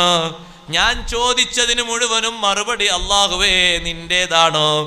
നിന്നെ പറഞ്ഞപ്പോൾ എനിക്ക് എത്ര വലുതാ തന്നത്. ഇനിയും ഞാൻ ദിക്ർ ചൊല്ലിയാൽ ഇബ്രാഹിം നബി അലൈഹിസ്സലാം എൻ്റെ കൂടെ ഖാദിമായി വരാമെന്നല്ലേ പറയുന്നത്. നിന്റെ ഒരു ചിന്ത മാത്രമേ നിന്റെ ഖലീലിനുള്ളൂ, ദുനിയാവിൻ്റെ മഹബ്ബത്തില്ല, താല്പര്യം തീരെയില്ല. താൽക്കാലിക സുഖത്തിന് നിന്റെ തൃപ്തിക്ക് വേണ്ടി പരിപാലിക്കുന്നു എന്ന് മാത്രമേ ഉള്ളൂ. മലക്ക് ഇങ്ങനെ പോകാതെ അവിടെ നിന്നപ്പോ എന്താ നിങ്ങൾ പോകാത്തത്? മലക്ക് പറഞ്ഞു, ഞാൻ മലക്കാണ്, ഇതൊക്കെ കൂടി ഞാൻ എങ്ങോട്ട് കൊണ്ടുപോകാനാ?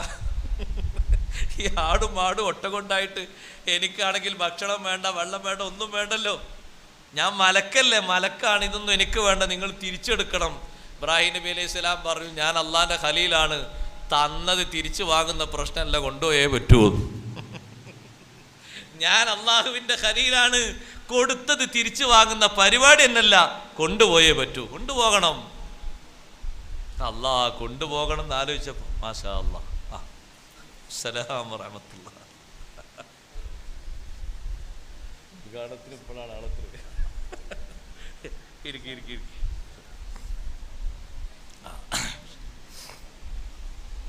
അപ്പൊ സഹോദരങ്ങളെ, ഇബ്രാഹിം നബി അലൈഹിസ്സലാം തിരിച്ചെടുക്കൂല എന്ന് പറഞ്ഞപ്പോ മലക്ക് ചോദിച്ചു അള്ളാഹുവിനോട്, പടച്ച റബ്ബേ ഞാൻ എന്ത് ചെയ്യും?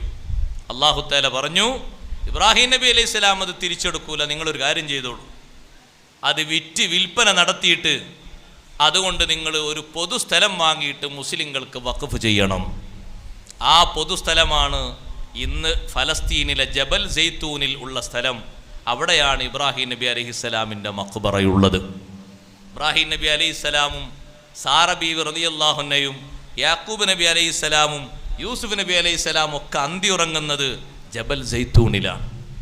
ആ സൈത്തൂൻ മല ഒന്നാകെ വാങ്ങി മലക്ക് മുസ്ലിങ്ങൾക്ക് പൊതുവായി വഖഫ് ചെയ്തു. ആ സമ്പത്ത് ഉപയോഗിച്ചിട്ട് ഇബ്രാഹിം നബി അലൈഹിസ്സലാമിനെ കൊണ്ട് കിട്ടിയ വലിയൊരു ഉപകാരമാണത്. ഞാൻ പറഞ്ഞു വന്നത്, ആ ഖലീലുല്ലാഹി ഇബ്രാഹിം അലൈഹിസ്സലാം എത്രമാത്രം വലിയ അല്ലാഹു തആലാന്റെ ഖലീലാണ്. പക്ഷേ അവിടുത്തെ ഒരു ഇഖ്ലാസ് നോക്ക് നിങ്ങൾ. ഒരു വരി കല്ലിങ്ങനെ വെക്കുമ്പോഴേക്ക് ദുആർക്കും റബ്ബനാ തഖബ്ബൽ മിന്നാ ഇന്നക അൻതസ് സമീഉൽ അലീം. നമ്മൾ അള്ളാഹുവിനോട് ദുആർക്കണം, പടച്ച റബ്ബ് നമ്മുടെ നോമ്പ് കബൂലാക്കി തരട്ടെ, നിസ്കാരങ്ങൾ അല്ലാഹു തആല സ്വീകരിക്കുമാറാകട്ടെ, ഓരോ ഖൈറാത്തുകളും അല്ലാഹു സ്വീകരിക്കുമാറാകട്ടെ. എന്തെങ്കിലും ഒരു ഉദ്ദേശക്കുറവ് വന്നാൽ സ്വീകരിക്കാത്ത രൂപത്തിലല്ലേ അമലുകളൊക്കെ ഉള്ളത്. ഒരു ചെറിയ ഉദ്ദേശക്കുറവ് വന്നാൽ തന്നെ സ്വീകരിക്കൂലല്ലോ. നിങ്ങളൊന്ന് ആലോചിച്ച് നോക്കി, അമല് ചെയ്യുമ്പോൾ അങ്ങനെയല്ലേ? കഷ്ടപ്പാടിൻ്റെ പേരിൽ മാത്രം അല്ലാഹു തആല സ്വീകരിക്കുകയാണെങ്കിൽ ലോകത്ത് സ്വീകരിക്കാൻ ഏറ്റവും വലിയ അമല് ഹിജ്റയാണ്. ഹിജ്റ, മക്കത്തുനിന്ന് മദീനയിലേക്കുള്ള ഹിജ്റ. അന്ന് റോഡുമില്ല, കടകളുമില്ല, കുന്നും മലകളും മാത്രമുള്ള ഇതൊക്കെ കയറി ഇറങ്ങിയിട്ട് മദീനയിലേക്ക് എത്തണം. മക്കത്തുനിന്ന് ശത്രുക്കളെയും ഒരു ഭാഗത്ത് ശ്രദ്ധിക്കണം. ചിലപ്പോൾ നടന്നായിരിക്കും പോകേണ്ടി വരിക. ഇന്നുള്ള 400 കിലോമീറ്റർ മതിയാകൂല അന്ന് നടക്കുമ്പോൾ, അതിലും അധികം വേണ്ടി വരും. സാഹസികത നല്ലോണം ഉണ്ട്, പട്ടിണിയൊക്കെ അനുഭവിക്കേണ്ടി വരും. അങ്ങനെയൊക്കെ ചെയ്യുകയാണെങ്കിലും ഉദ്ദേശ്യം ഒന്ന് മാറിയാൽ ഹിജ്റ ശരിയാകൂല എന്ന് സയ്യിദുനാ റസൂലുള്ളാഹി. കഷ്ടപ്പാടിൻ്റെ പേരിൽ കൂലിട്ടാണെങ്കിൽ അതിന് കിട്ടണം. അത്ര വലിയ സംഗതി എന്താ ഇസ്ലാമിലുള്ളത്? പക്ഷെ അപ്പോഴും അവരോട് പറഞ്ഞു, നിയ്യത്ത് നന്നാക്കണം. നിങ്ങൾ പോകുന്ന മദീന സമ്പത്തുണ്ടാക്കാൻ പറ്റിയ നല്ല കച്ചവട സാധ്യതയുള്ള സ്ഥലമാണ്. കച്ചവട ഹലാലല്ലേ, ഫർദ് കിഫായ അമലല്ലേ. പക്ഷെ ഇപ്പോകുന്ന പോക്കിൽ ലക്ഷ്യമാകരുത്. നിങ്ങൾ പോകുന്ന കൂട്ടത്തിൽ നിക്കാഹ് നിശ്ചയിച്ചിരിക്കുന്ന കണ്ടുവച്ചിരിക്കുന്ന പെണ്ണുണ്ടാകും. കല്യാണം കഴിക്കൽ സുന്നത്തല്ലേ, നല്ല കാര്യമല്ലേ. ഈ പോകുന്ന ഹിജ്റയുടെ കൂട്ടത്തിൽ അങ്ങനെ ഒരു ലക്ഷ്യം കൂടി ഉണ്ടാകാൻ പാടില്ല. ഒറ്റ ഉദ്ദേശ്യം മാത്രം, അൽ ഹിജ്റത്തു ഇലല്ലാഹി വറസൂലി. അതിൻ്റെ കൂടെ വേറൊന്നും ഉണ്ടാകാൻ പാടില്ല. അത്രയും കറക്റ്റ് ആകണം സംഗതി. ഇഖ്ലാസോടെ വരണമെങ്കിൽ അള്ളാഹു നമ്മുടെ നിയ്യത്ത് നന്നാക്കി തരട്ടെ. നിയ്യത്തുകൾ നന്നാകണം അമലുകൾക്ക് സ്വീകാര്യത വർദ്ധിക്കാൻ. ഏത് അമലുകൾക്കും അങ്ങനെ തന്നെയാണ്, നിയ്യത്ത് വേണം സ്വീകാര്യത വർദ്ധിക്കാൻ. ഇബ്രാഹിം നബി അലൈഹി സ്വലാമിൻ്റെ ദുആ കേൾക്കുമ്പോൾ പേടിയാണ്. മുഴുവനായും പടുക്കുമ്പോൾ ഓരോ വരിക്കും ദുആയിരുന്നു എന്നാണ്. റബ്ബനാ തഖബ്ബൽ മിന്നാ ഇന്നക അന്തസ് സമീഉൽ അലീം. മേൽഭാഗത്തെ മേൽക്കൂര പൂർത്തിയായപ്പോഴുള്ള ദുആയാണ് സൂറത്തുൽ ബഖറയിലൂടെ അള്ളാഹു പഠിപ്പിക്കുന്നത്. ഒരു പേജോളം വരുന്ന ദുആയുണ്ട്. ആ ദുആ സമൂഹത്തിന് വേണ്ടി, കുടുംബത്തിന് വേണ്ടി നമ്മുടെ നേതാവ് സയ്യിദുനാ റസൂലുള്ളാഹി സ്വല്ലല്ലാഹു അലൈഹി വസല്ലമ തങ്ങളുടെ നിയോഗത്തിന് വേണ്ടിയൊക്കെ ദുആയിരുന്നു. അത് മുഴുവനായും തീർന്നപ്പോൾ ഒരു വരി കഴിഞ്ഞാൽ ദുആർക്കും റബ്ബനാ തഖബ്ബൽ മിന്നാ ഇന്നക അന്തസ് സമീഉൽ അലീം. ഓരോ അമലിലും നമ്മളും ദുആർക്കണ്ടേ. അള്ളാഹു ഖബൂലാക്കി തരട്ടെ. നോമ്പുകളൊക്കെ അള്ളാഹു സ്വീകരിച്ചു തരട്ടെ. കുറ്റങ്ങൾ ഉണ്ടാകും, നമ്മൾ മഅസൂമീങ്ങളല്ല, മഹ്ഫൂമീങ്ങളല്ല. പക്ഷേ അള്ളാഹുവിൽ പ്രതീക്ഷ അർപ്പിച്ചുകൊണ്ട് ദുആർക്കണം. പടച്ച റബ്ബിൻ്റെ റഹ്മത്ത് മാത്രമാണ് പ്രതീക്ഷ. എന്തില്ലെങ്കിലും അള്ളാഹുവിൻ്റെ ഒരു റഹ്മത്തിൽ നന്നായി പ്രതീക്ഷ അർപ്പിച്ചുകൊണ്ട് അള്ളാഹുവിനോട് ചോദിക്കണം. അള്ളാഹു തആല കഴിയിക്കൂല, പടച്ച റബ്ബ് സ്വീകരിക്കും. നമ്മൾ അള്ളാഹുവിൽ വിശ്വസിച്ചവരാണ്, അമല് ചെയ്തവരാണ്. ആ അമലുകളൊക്കെ അള്ളാഹു തആല കബൂലാക്കി അള്ളാഹു നമ്മളെ സ്വീകരിക്കുമാറാകട്ടെ. കുറ്റകൃത്യങ്ങൾ ചെയ്ത എത്ര ആളുകൾ അള്ളാഹു തആല സ്വീകരിച്ചു. ഓരോ വർഷവും തൗബക്ക് വേണ്ടി നമ്മളിങ്ങനെ കാത്തിരിക്കുന്ന മജ്ലിസാണ്. അല്പനേരം കഴിഞ്ഞാൽ സയ്യിദ് അവർകൾ എത്തിയിട്ട് നല്ല തൗബ നടക്കും. പക്ഷേ ഇന്ന് നടന്ന തൗബ നാളെ രാവിലെ ആകുമ്പോഴേക്ക് പൊളിയാൻ പാടില്ല. പൊളിഞ്ഞാൽ പോയി. ഇന്ന് രാത്രി തന്നെ പൊളിയാൻ പാടില്ല. തൗബ എന്ന് പറഞ്ഞാൽ ഒരു ഉറപ്പാണ്, ഒരു കരാറാണ്. പൊളിഞ്ഞാലും പിന്നെയും അത് സ്വീകരിക്കുന്ന ആളാണ് യജമാനനായ റബ്ബ്. റബ്ബിൻ്റെ റഹ്മത്ത് എത്ര വലുതാണ്. അല്ലാഹു തആല നമ്മളോട് പറഞ്ഞു, ഒരു പെണ്ണിനെ ഉദാഹരിച്ചുകൊണ്ട്, മുമ്പ് കാലത്തൊരു പൊട്ടത്തിപ്പെണ്ണുണ്ടായിരുന്നു.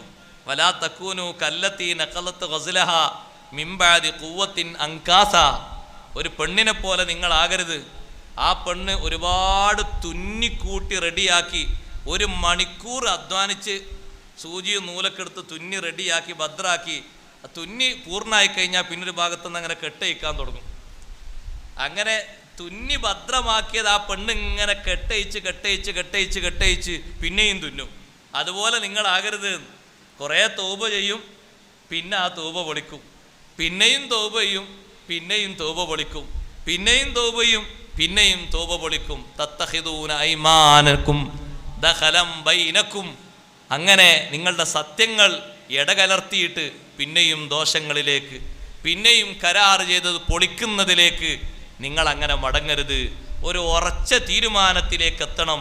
ഈ രാത്രി അള്ളാഹു നമുക്കതിന് സഹായകമാക്കി തരട്ടെ. ഉറച്ച തീരുമാനം, അള്ളാഹുവിൻ്റെ വജ്ഹിന് വേണ്ടി നന്നായി ജീവിക്കും. ഫർളുകളൊന്നും ഒഴിവാക്കില്ല. എല്ലാ ഫർളുകളും എത്ര വലിയ ബിസിയാണെങ്കിലും, തിരക്കാണെങ്കിലും, ജോലിയാണെങ്കിലും, വിഷയമാണെങ്കിലും ഏറ്റെടുത്ത് ഞാൻ നിർവഹിക്കും. സുന്നത്തുകൾ പരമാവധി ചെയ്യും, ഹറാമുകൾ മുഴുവനായി കൈയൊഴിക്കും എന്ന് തീരുമാനമെടുത്ത് ബാക്കിയുള്ളതിന് സഹായം അള്ളാഹുവിനോട് ചോദിക്കണം. കരാറൊക്കെ പൊളിച്ചാലും പ്രതീക്ഷയുള്ളത് അള്ളാഹുവിൻ്റെ റഹ്മത്തിൽ തന്നെയാണ്. മുമ്പ് കാലത്ത് അങ്ങനെ തൗബ ചെയ്ത് മടങ്ങി നന്നായി, പിന്നെയും പൊളിച്ച് അങ്ങനെ ഒരുപാട് പ്രാവശ്യം തൗബ ചെയ്ത ആൾക്കാരുണ്ടായിരുന്നു. മഹാന്മാരൊക്കെ പറഞ്ഞു, ഇനി അവരെ തൗബയൊന്നും നമ്മൾ ഏറ്റെടുക്കേണ്ട ആവശ്യമില്ല. കാരണം അത്രയും തൗബ ചെയ്ത് അത്രയും പൊളിച്ചിട്ടുമുണ്ട്. പൊളിക്കാൻ പാടില്ല. ഒരു ഉറച്ച തീരുമാനമാകണം നമ്മുടെ തൗബ. കഴിഞ്ഞൊല്ലും ചെയ്തില്ലേ തൗബ, അതിൻ്റെ മുമ്പത്തെ കൊല്ലം ചെയ്തില്ലേ തൗബ, ഒരു ഉറപ്പ് അല്ലാഹു നമുക്ക് നൽകുമാറാകട്ടെ. പരീക്ഷണങ്ങൾ വരുമ്പോൾ പെട്ടെന്ന് അതിൽ നിന്ന് മടങ്ങണം. പരീക്ഷണങ്ങൾ വരും, ഗഫലത്ത് കൊണ്ട്, മറതി കൊണ്ട്, അശ്രദ്ധ കൊണ്ട് പരീക്ഷണങ്ങൾ വരും. പക്ഷെ അതിൽ നിന്ന് രാജിയായി മടങ്ങണം. ഹസനുൽ ബസരി റളിയല്ലാഹു അൻഹുവിൻ്റെ കാലത്ത് ഒരു ചെറുപ്പക്കാരനുണ്ടായി. ആ ചെറുപ്പക്കാരൻ ഒരുപാട് കുറ്റകൃത്യങ്ങൾ ചെയ്ത് ജീവിക്കുന്നൊരു ചെറുപ്പക്കാരൻ. യുഖാലു ലഹുൽ അബ്ബാസ്. അബ്ബാസ് എന്ന പേരുള്ളൊരു ചെറുപ്പക്കാരനുണ്ടായിരുന്നു. കുറ്റകൃത്യങ്ങൾ ധാരാളം ചെയ്ത് ജീവിക്കുന്ന ആളായി. ഹസൻ ബസരി റളിയല്ലാഹു അൻഹുവിനെ കാണാൻ വേണ്ടി വന്നു. വലിയ ഭാഗ്യമുള്ള താബിഈയായ മഹാനാണ് ഹസനുൽ ബസരി റളിയല്ലാഹു അൻഹു. ഉമ്മു സലമ റളിയല്ലാഹു അൻഹയുടെ ശിക്ഷണം കിട്ടി വളരാൻ ഭാഗ്യം ലഭിച്ച മോനാണ് ഹസൻ ബസരി റളിയല്ലാഹു അൻഹു. ചെറിയൊരു ഭാഗ്യമല്ലത്. ഉമ്മു സലമ റളിയല്ലാഹു അൻഹ ഉമ്മഹാത്തുൽ മുഅ്മിനീങ്ങൾ പെട്ടൊരു മഹദിയല്ലേ. ആ മഹദിയുടെ തെർബിയത്ത് കിട്ടിയിട്ട് വളരാൻ സാധിച്ചൊരു മോനാണ്. ഹസൻ ബസരി റളിയല്ലാഹുവിൻ്റെ അടുത്ത് വന്നിട്ട് ഈ അബ്ബാസ് എന്ന ചെറുപ്പക്കാരൻ, ഞാൻ തൗബ ചെയ്യാണ്, ഇനി ഞാൻ കുറ്റകൃത്യങ്ങളിലേക്കൊന്നും പോകൂല. അപ്പോൾ തൗബക്ക് വേണ്ടിയുള്ള ഷർത്തും കാര്യങ്ങളൊക്കെ പറഞ്ഞു കൊടുത്തു. നല്ല ഖേദത്തോടെ കുറ്റകൃത്യങ്ങളിൽ നിന്നൊക്കെ മടങ്ങി. പക്ഷേ പിന്നെയും ആ തൗബ ചെയ്തത് പൊളിക്കും. അങ്ങനെ പൊളിച്ച് സുബ്ഹാനല്ലാഹ് 70 പ്രാവശ്യം തൗബ ചെയ്തു. 30 പൊളിച്ചു, 70 പ്രാവശ്യം. അങ്ങനെ ഓരോ സമയത്തും വരും. ഒരു മാസം കഴിഞ്ഞ് വരും, ഞാൻ പിന്നെയും തെറ്റ് ചെയ്തു, എനിക്ക് തൗബ വേണം, പിന്നെയും ഇനി ഞാൻ മടങ്ങൂല എന്നൊക്കെ പറഞ്ഞു. പക്ഷേ ഞാൻ പിന്നെയും ചെയ്തു പോയി. അങ്ങനെ 70 പ്രാവശ്യം അങ്ങനെ പൊളിച്ച് അവസാനം മരണത്തിൻ്റെ നേരമെത്തിയപ്പോൾ തൻ്റെ മാതാവിനെ വിളിച്ച് അബ്ബാസ് പറഞ്ഞു, നിങ്ങൾ ആ ഉസ്താദിൻ്റെ അടുത്തൊന്ന് ചെല്ലണം. ഹസനുൽ ബസരി റളിയല്ലാഹുവിൻ്റെ അടുത്ത് ചെന്നിട്ട് പറയണം, മരിക്കാൻ ഞാൻ കിടക്കുകയാണ്, എനിക്കൊന്നുകൂടി തൗബ ചെയ്യണം, അവസാനമായി ഒരു തൗബ ചെയ്യണം. ഇനി എനിക്ക് ജീവിതം പ്രതീക്ഷയില്ല, മരണത്തിൻ്റെ സ്വഭാവങ്ങളൊക്കെ കണ്ടു തുടങ്ങിയിട്ടുണ്ട്. അള്ളാഹു എനിക്ക് അവസാനം ഒരു സ്വീകാര്യത നൽകിയാലോ എന്ന നിലക്ക് സ്വന്തം മാതാവിനോട് പറഞ്ഞപ്പോൾ വൃദ്ധയായ ഉമ്മ ഹസനുൽ ബസരി റളിയല്ലാഹുവിൻ്റെ അടുക്കൽ ചെന്നിട്ട് പറഞ്ഞു, അന ഉമ്മുൽ അബ്ബാസ്, ഞാൻ അബ്ബാസിൻ്റെ മാതാവാണ്, എൻ്റെ മകൻ മരണാസന്നനായി കിടക്കുകയാണ്, നിങ്ങളെ മുന്നിൽ വെച്ച് തൗബ ചെയ്തു 70 പ്രാവശ്യം, അതേപോലെ തന്നെ തൗബ പൊളിച്ചു. ഓരോ പ്രാവശ്യവും ഇനി ഞാൻ തെറ്റിലേക്ക് മടങ്ങൂല എന്ന് കരാറ് ചെയ്തിരുന്നു. പിന്നെയും മടങ്ങി, പിന്നെയും തൗബ ചെയ്തു. ഇപ്പോൾ മരണാസന്നനായി കിടക്കുകയാണ്, എഴുന്നേറ്റ് വരാൻ പോലും കഴിയാത്ത അവസ്ഥയിലാണ്. ഉസ്താദേ, നിങ്ങൾ എൻ്റെ മകന് അവസാനമായി ഒന്ന് തൗബ ചെയ്ത് കൊടുക്കുകയാണെങ്കിൽ എൻ്റെ മോന് രക്ഷപ്പെടുമല്ലോ. അബ്ബാസിനെ പറ്റി പറഞ്ഞപ്പോ ഉമ്മയോട് ഹസനുൽ ബസരി റളിയല്ലാഹു അൻഹു പറഞ്ഞു, ഇദ്ഹബി, നിങ്ങൾ പൊയ്ക്കോളൂ ഉമ്മ, ഫലാ ഹാജത ലീ ഫീ മൻ യതൂബു വയൻകുസു, തൗബ ചെയ്യുന്നു പിന്നത് പൊളിക്കുന്നു, അങ്ങനെ ഒരാളെ തൗബ എനിക്ക് ആവശ്യമില്ല. 70 പ്രാവശ്യം നിങ്ങളെ മകന് ഞാൻ തൗബക്ക് വേണ്ടിയുള്ള കാര്യങ്ങളൊക്കെ ചെയ്തു കൊടുത്തു, എൻ്റെ മുന്നിൽ വന്ന് കരാറ് ചെയ്തു, ഓരോ പ്രാവശ്യവും ഇനി ചെയ്യില്ലെന്ന് ആവർത്തിച്ചു, എന്നിട്ട് പിന്നെയും അത് പൊളിച്ചില്ലേ, ഇനി നിങ്ങളെ മകന് തൗബ ചെയ്തു കൊടുക്കുന്ന പ്രശ്നമില്ല, നിങ്ങൾ പൊയ്ക്കോളൂ, ഞാൻ തൗബ ചെയ്തു കൊടുക്കാൻ വേണ്ടി വരുന്നില്ല എന്ന് ഹസനുൽ ബസരി റളിയല്ലാഹു അൻഹു പറഞ്ഞപ്പോ ഉമ്മ സങ്കടത്തോടെ മടങ്ങി വന്നു. എന്നിട്ട് പറഞ്ഞു, അബ്ബാസേ, നിനക്ക് നഷ്ടമാണ്. ആ ഷെയ്ഖ് ഹസനുൽ ബസരി തങ്ങൾ വരാൻ വിസമ്മതിച്ചിട്ടുണ്ട്. നീ തൗബ ചെയ്തിട്ട് ഓരോ സമയത്തും പൊളിച്ചത് കൊണ്ട് നിന്റെ അടുത്തേക്ക് വരാൻ ഹസനുൽ ബസരി വിസമ്മതിച്ചു. നിന്നെ കാണണ്ട എന്ന് പറഞ്ഞു, ഇനി തൗബ ചെയ്യാൻ വേണ്ടി വരുന്നില്ല എന്ന് പറഞ്ഞു. അപ്പോൾ ഈ അബ്ബാസ് എന്നവര് പറഞ്ഞു, ഉമ്മാ, ഇനി എനിക്ക് അള്ളാഹുവിൽ മാത്രമാണ് പ്രതീക്ഷയുള്ളത്. പടച്ച റബ്ബ് എന്നെ കനിഞ്ഞാലല്ലാതെ എനിക്ക് ഭൂമി ലോകത്ത് രക്ഷയില്ല. മരിക്കുന്നതിൻ്റെ തൊട്ടു മുമ്പ് പറഞ്ഞു, അള്ളാഹുവേ, ആര് എൻ്റെ ബന്ധം മുറിച്ചാലും നീ എന്നെ ബന്ധം മുറിക്കരുത് അല്ലാ. മോശത്തരങ്ങൾ ധാരാളം സംഭവിച്ചിട്ടുണ്ട്. 70 പ്രാവശ്യം തൗബ ചെയ്തിട്ട് ഞാൻ ആ തൗബയൊക്കെ തകർത്ത് കളഞ്ഞിട്ടുണ്ട്. പിന്നെയും കുറ്റകൃത്യങ്ങളിലേക്ക് മടങ്ങിയിട്ടുണ്ട്. ഇതെൻ്റെ ജീവിതത്തിൻ്റെ അവസാന ഘട്ടമാണ്. അല്ലാഹുവേ, അതുകൊണ്ട് ആരും എന്നെ കയ്യൊഴിഞ്ഞാലും നിന്റെ ഒരു പ്രതീക്ഷ മാത്രമാണ് എനിക്കുള്ളത്. നിന്റെ പ്രതീക്ഷ നീ മുറിക്കരുതേ അല്ലാ. ഉമ്മാനോട് പറഞ്ഞു, ഉമ്മാ, ഞാൻ മരിച്ചു കഴിഞ്ഞാൽ നിങ്ങളെ കാലെടുത്ത് വെച്ച് എൻ്റെ മുഖത്തേക്ക് നിങ്ങൾ വെക്കണം. എന്നിട്ട് എൻ്റെ പെരടിയിൽ ഒരു കയറ് കെട്ടി വലിക്കണം. അങ്ങാടിയിലൂടെ എന്നെ വലിച്ചിയച്ചു കൊണ്ടുപോകണം. മരിച്ച മൃതശരീരമാകുന്ന എന്നെ വലിച്ചു കൊണ്ടുപോകുമ്പോ നിങ്ങൾ പറഞ്ഞേക്കണം, ഹാദാ ജസാഉ മൻ അസല്ലാ, അല്ലാഹു അള്ളാഹുവിന് എതിര് ചെയ്ത മനുഷ്യന് അവസാനം കൊടുക്കാനുള്ള പ്രതികാരം ഇങ്ങനെയാണ്.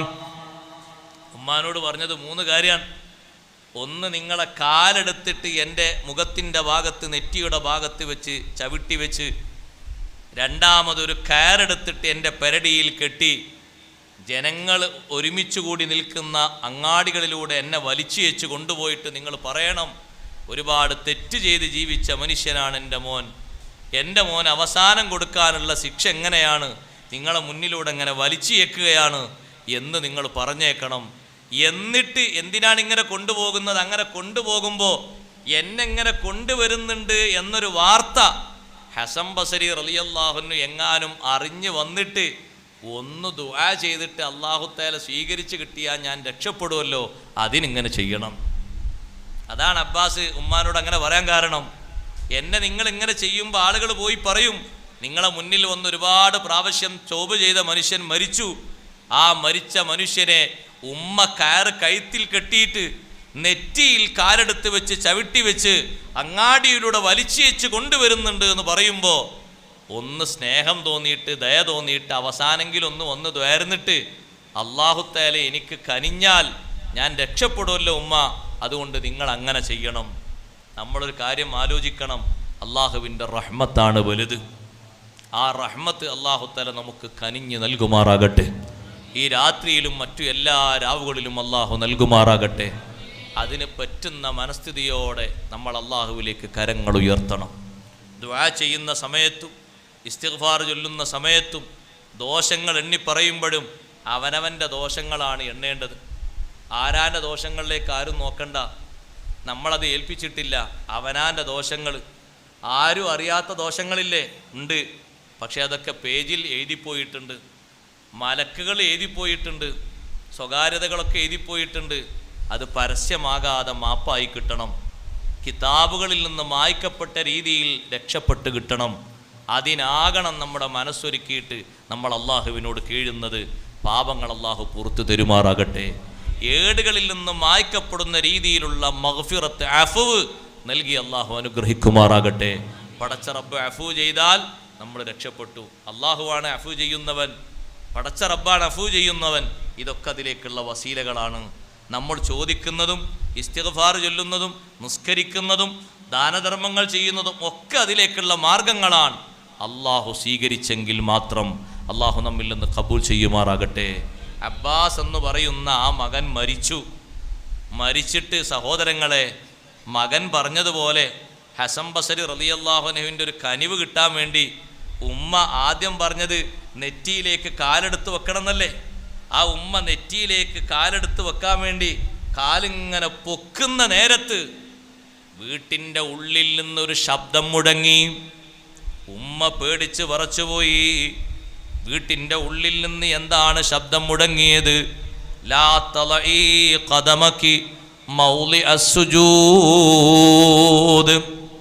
നിങ്ങളെ കാൽപാദം സുജൂദിൽ നെറ്റിവെച്ച സ്ഥലമാണത്. സുജൂദ് ചെയ്യാൻ വേണ്ടി എൻ്റെ അടിമ നിലത്ത് വെച്ച സ്ഥലമാണ് നെറ്റി. എനിക്ക് വേണ്ടിയല്ലേ സുജൂദ് ചെയ്തത്.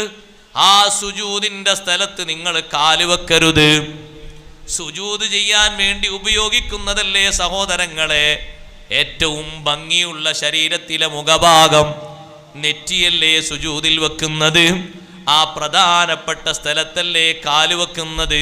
കാല് വെക്കരുത് സുജൂദിൻ്റെ സ്ഥലത്ത് എന്നൊരു നിർദ്ദേശം കിട്ടി.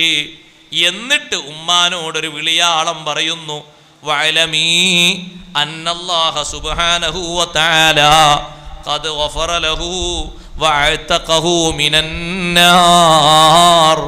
അവസാനം അല്ലാഹുവിനെ മാത്രം പ്രതീക്ഷിച്ച് ആര് എൻ്റെ പ്രതീക്ഷ കൈവിടിഞ്ഞാലും നിന്റെ ബന്ധം എനിക്ക് നീ മുറിക്കരുതേ എന്ന് നിങ്ങളെ മകൻ ചോദിച്ചില്ലേ, അല്ലാഹു അത് സ്വീകരിച്ചിട്ടുണ്ട്, മാപ്പാക്കി കൊടുത്തിട്ടുണ്ട്, നരകത്തിൽ നിന്ന് മോചനം കൊടുത്തിട്ടുണ്ട്.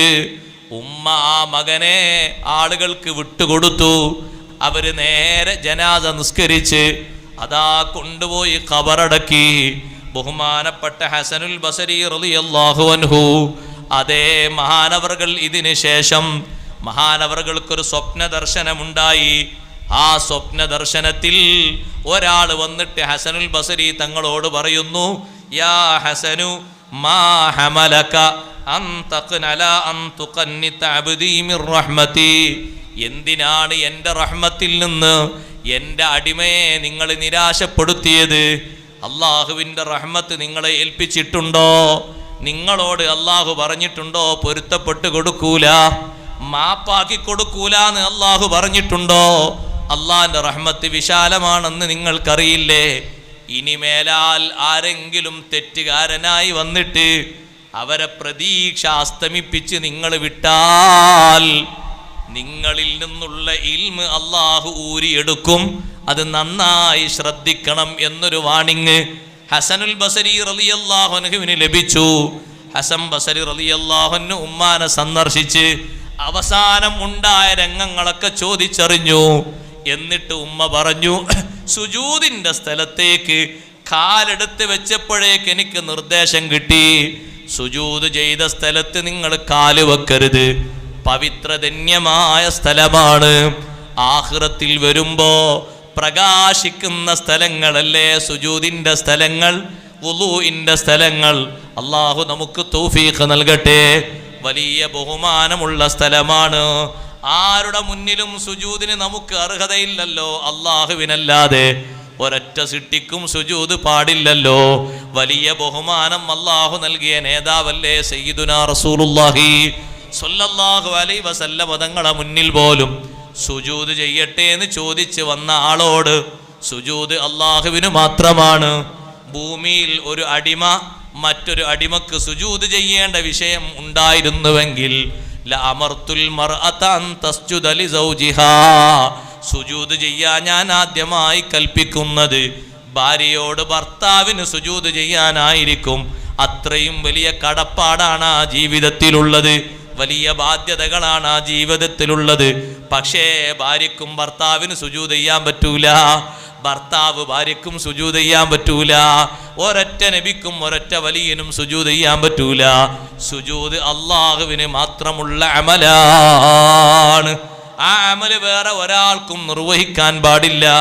സുജൂദിന്റെ സ്ഥാനത്തിന് കിട്ടിയ ബഹുമാനം എത്ര വലുതാണ്. പ്രതീക്ഷയോടുകൂടെ നമ്മൾ അമല് ചെയ്ത് അള്ളാഹുവിലേക്ക് മടങ്ങുന്നവരാകണം. അള്ളാഹു നമ്മുടെ സദസ്സ് കബൂലാക്കി തരട്ടെ, ദുആഇന് ഇജാബത്തുള്ള മജ്ലിസാക്കി തരട്ടെ. ഓ സഹോദരങ്ങളെ, അള്ളാഹുവിൻ്റെ റഹ്മത്തല്ലാതെ മറ്റൊന്നും നമുക്ക് പ്രതീക്ഷയില്ല. പടച്ച റബ്ബ് അവൻ്റെ റഹ്മത്ത് കൊണ്ട് നമ്മളെ അനുഗ്രഹിച്ചാൽ നമ്മളെല്ലാവരും രക്ഷപ്പെട്ടു. അമലായി പറയാൻ, അവകാശമായി പറയാൻ നമ്മുടെ കയ്യിൽ ഒന്നുമില്ല. അമലായിട്ട് നമ്മൾ എന്തെങ്കിലും ഒന്ന് എണ്ണുകയാണെങ്കിൽ അല്ലാഹു തആല ചെയ്ത ഒറ്റ നിയമത്തിന് അത് പകരമാകൂല.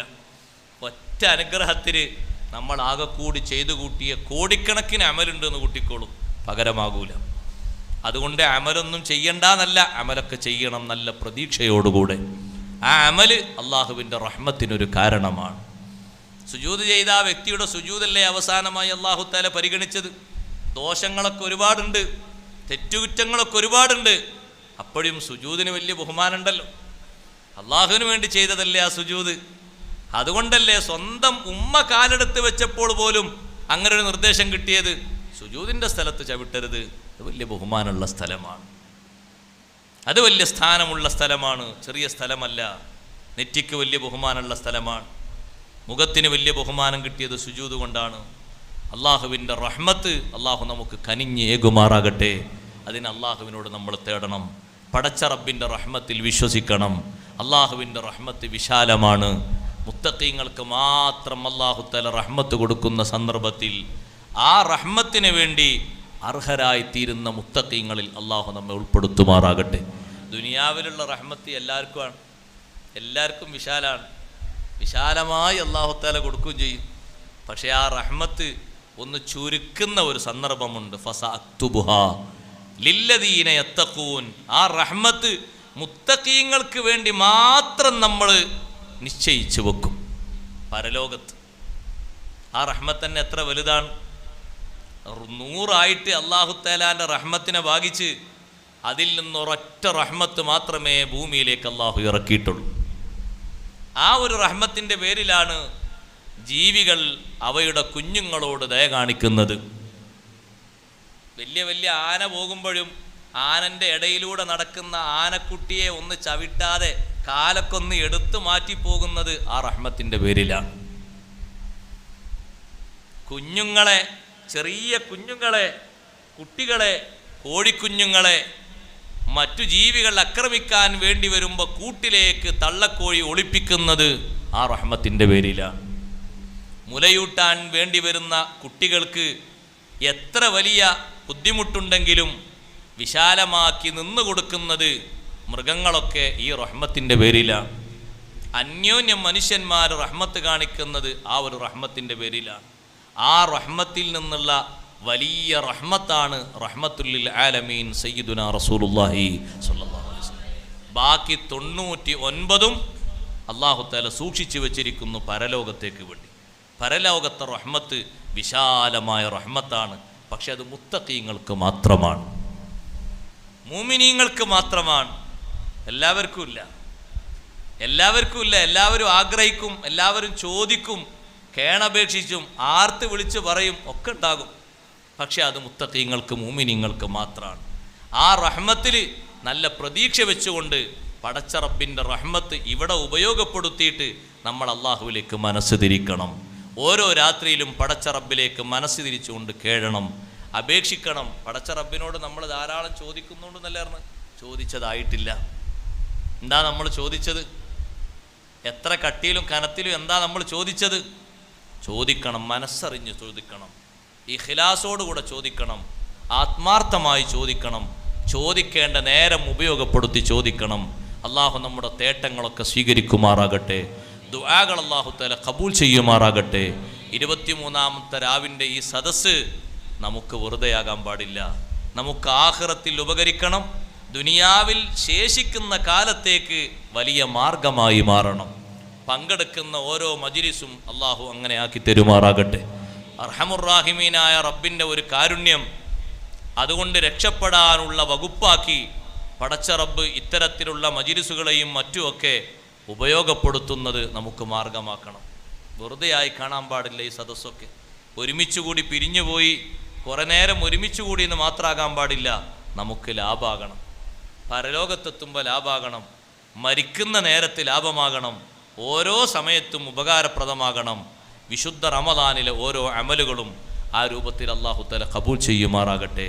റമദാനിൻ്റെ മഹത്വം, ഏറ്റവും വലിയ മഹത്വം കിടക്കുന്നത് ലൈലത്തുൽ ഖദറിലാണ്.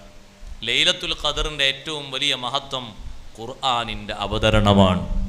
നമ്മുടെ ടച്ച് റമദാനിൻ്റെ ശേഷവും വർദ്ധിക്കേണ്ടത് ഖുർആനുമായിട്ടാണ്. റമദാൻ ഇപ്പോൾ 10-23-ാമത്തെ രാവാണ്. ഒരു ഖത്മും കൂടി തീരാത്ത ആളുകൾ ഇനിയുള്ള ദിവസങ്ങളിലെങ്കിലും ഒന്ന് പരിശ്രമിക്കണം. ഞാൻ നേരത്തെ പറഞ്ഞ ആ കസിൽ ഒക്കെ എടുത്തൊന്ന് പുറത്തേക്ക് ഏതെങ്കിലും കുഴിയിലേക്ക് കുഴിച്ചിട്ടിട്ട് നമ്മളൊന്ന് ഖുർആൻ ഖത്മു തീർക്കണം. ഓത്ത് നേർക്ക് നേരെ അറിയാത്ത ആളുകൾ ഓത്ത് പഠിക്കണം. ദുനിയാവിൽ 60 കൊല്ലം ജീവിച്ചിട്ട് എൻ്റെ ഖുർആനൊന്നും ഓതാൻ നീ പഠിച്ചില്ലെങ്കിൽ പിന്നെ നീ എന്താ പഠിച്ചത്? നീ ജോലി നീ പഠിച്ചു, അതിന് കഴിവ് ഞാനല്ലേ തന്നത്. സമ്പാദിക്കാൻ നീ പഠിച്ചു, കഴിവ് ഞാനല്ലേ തന്നത്. മക്കളെ പോറ്റാൻ പഠിച്ചു, നിനക്ക് ഓരോന്നും ആർജിച്ചെടുക്കാനുള്ള കഴിവൊക്കെ തന്നില്ലേ. തെറ്റുകൂടാതെ ഒന്ന് ഖുർആൻ ഓതാനുള്ള കഴിവ് ഒന്ന് പഠിച്ചൂടെ? അവിടെ നമ്മൾ കുറച്ച് വേക്കോട്ട്. ഉസ്താദെ ഇനി അതിനാകൂല, വയസ്സും പ്രായക്കായി. 60-70 വയസ്സുള്ള ആൾക്കാർ ഇപ്പോഴും പഠിക്കുന്നുണ്ട്. പഠിക്കുന്ന കേന്ദ്രങ്ങൾ വരെ ഉണ്ട്. നമ്മളോട് അല്ലാഹു തആല ചോദിക്കുമ്പോൾ അങ്ങനെ അങ്ങോട്ടും ഇങ്ങോട്ടും തിരിഞ്ഞു പോയിട്ട് കാര്യം ഉണ്ടാകൂല. വേണ്ടേ സഹോദരങ്ങളെ? നിങ്ങൾ മലയാളത്തിലും സംസാരിക്കും, തമിഴിലും സംസാരിക്കും, ഇംഗ്ലീഷിലും സംസാരിക്കും, ഉറുദുവിലും സംസാരിക്കും.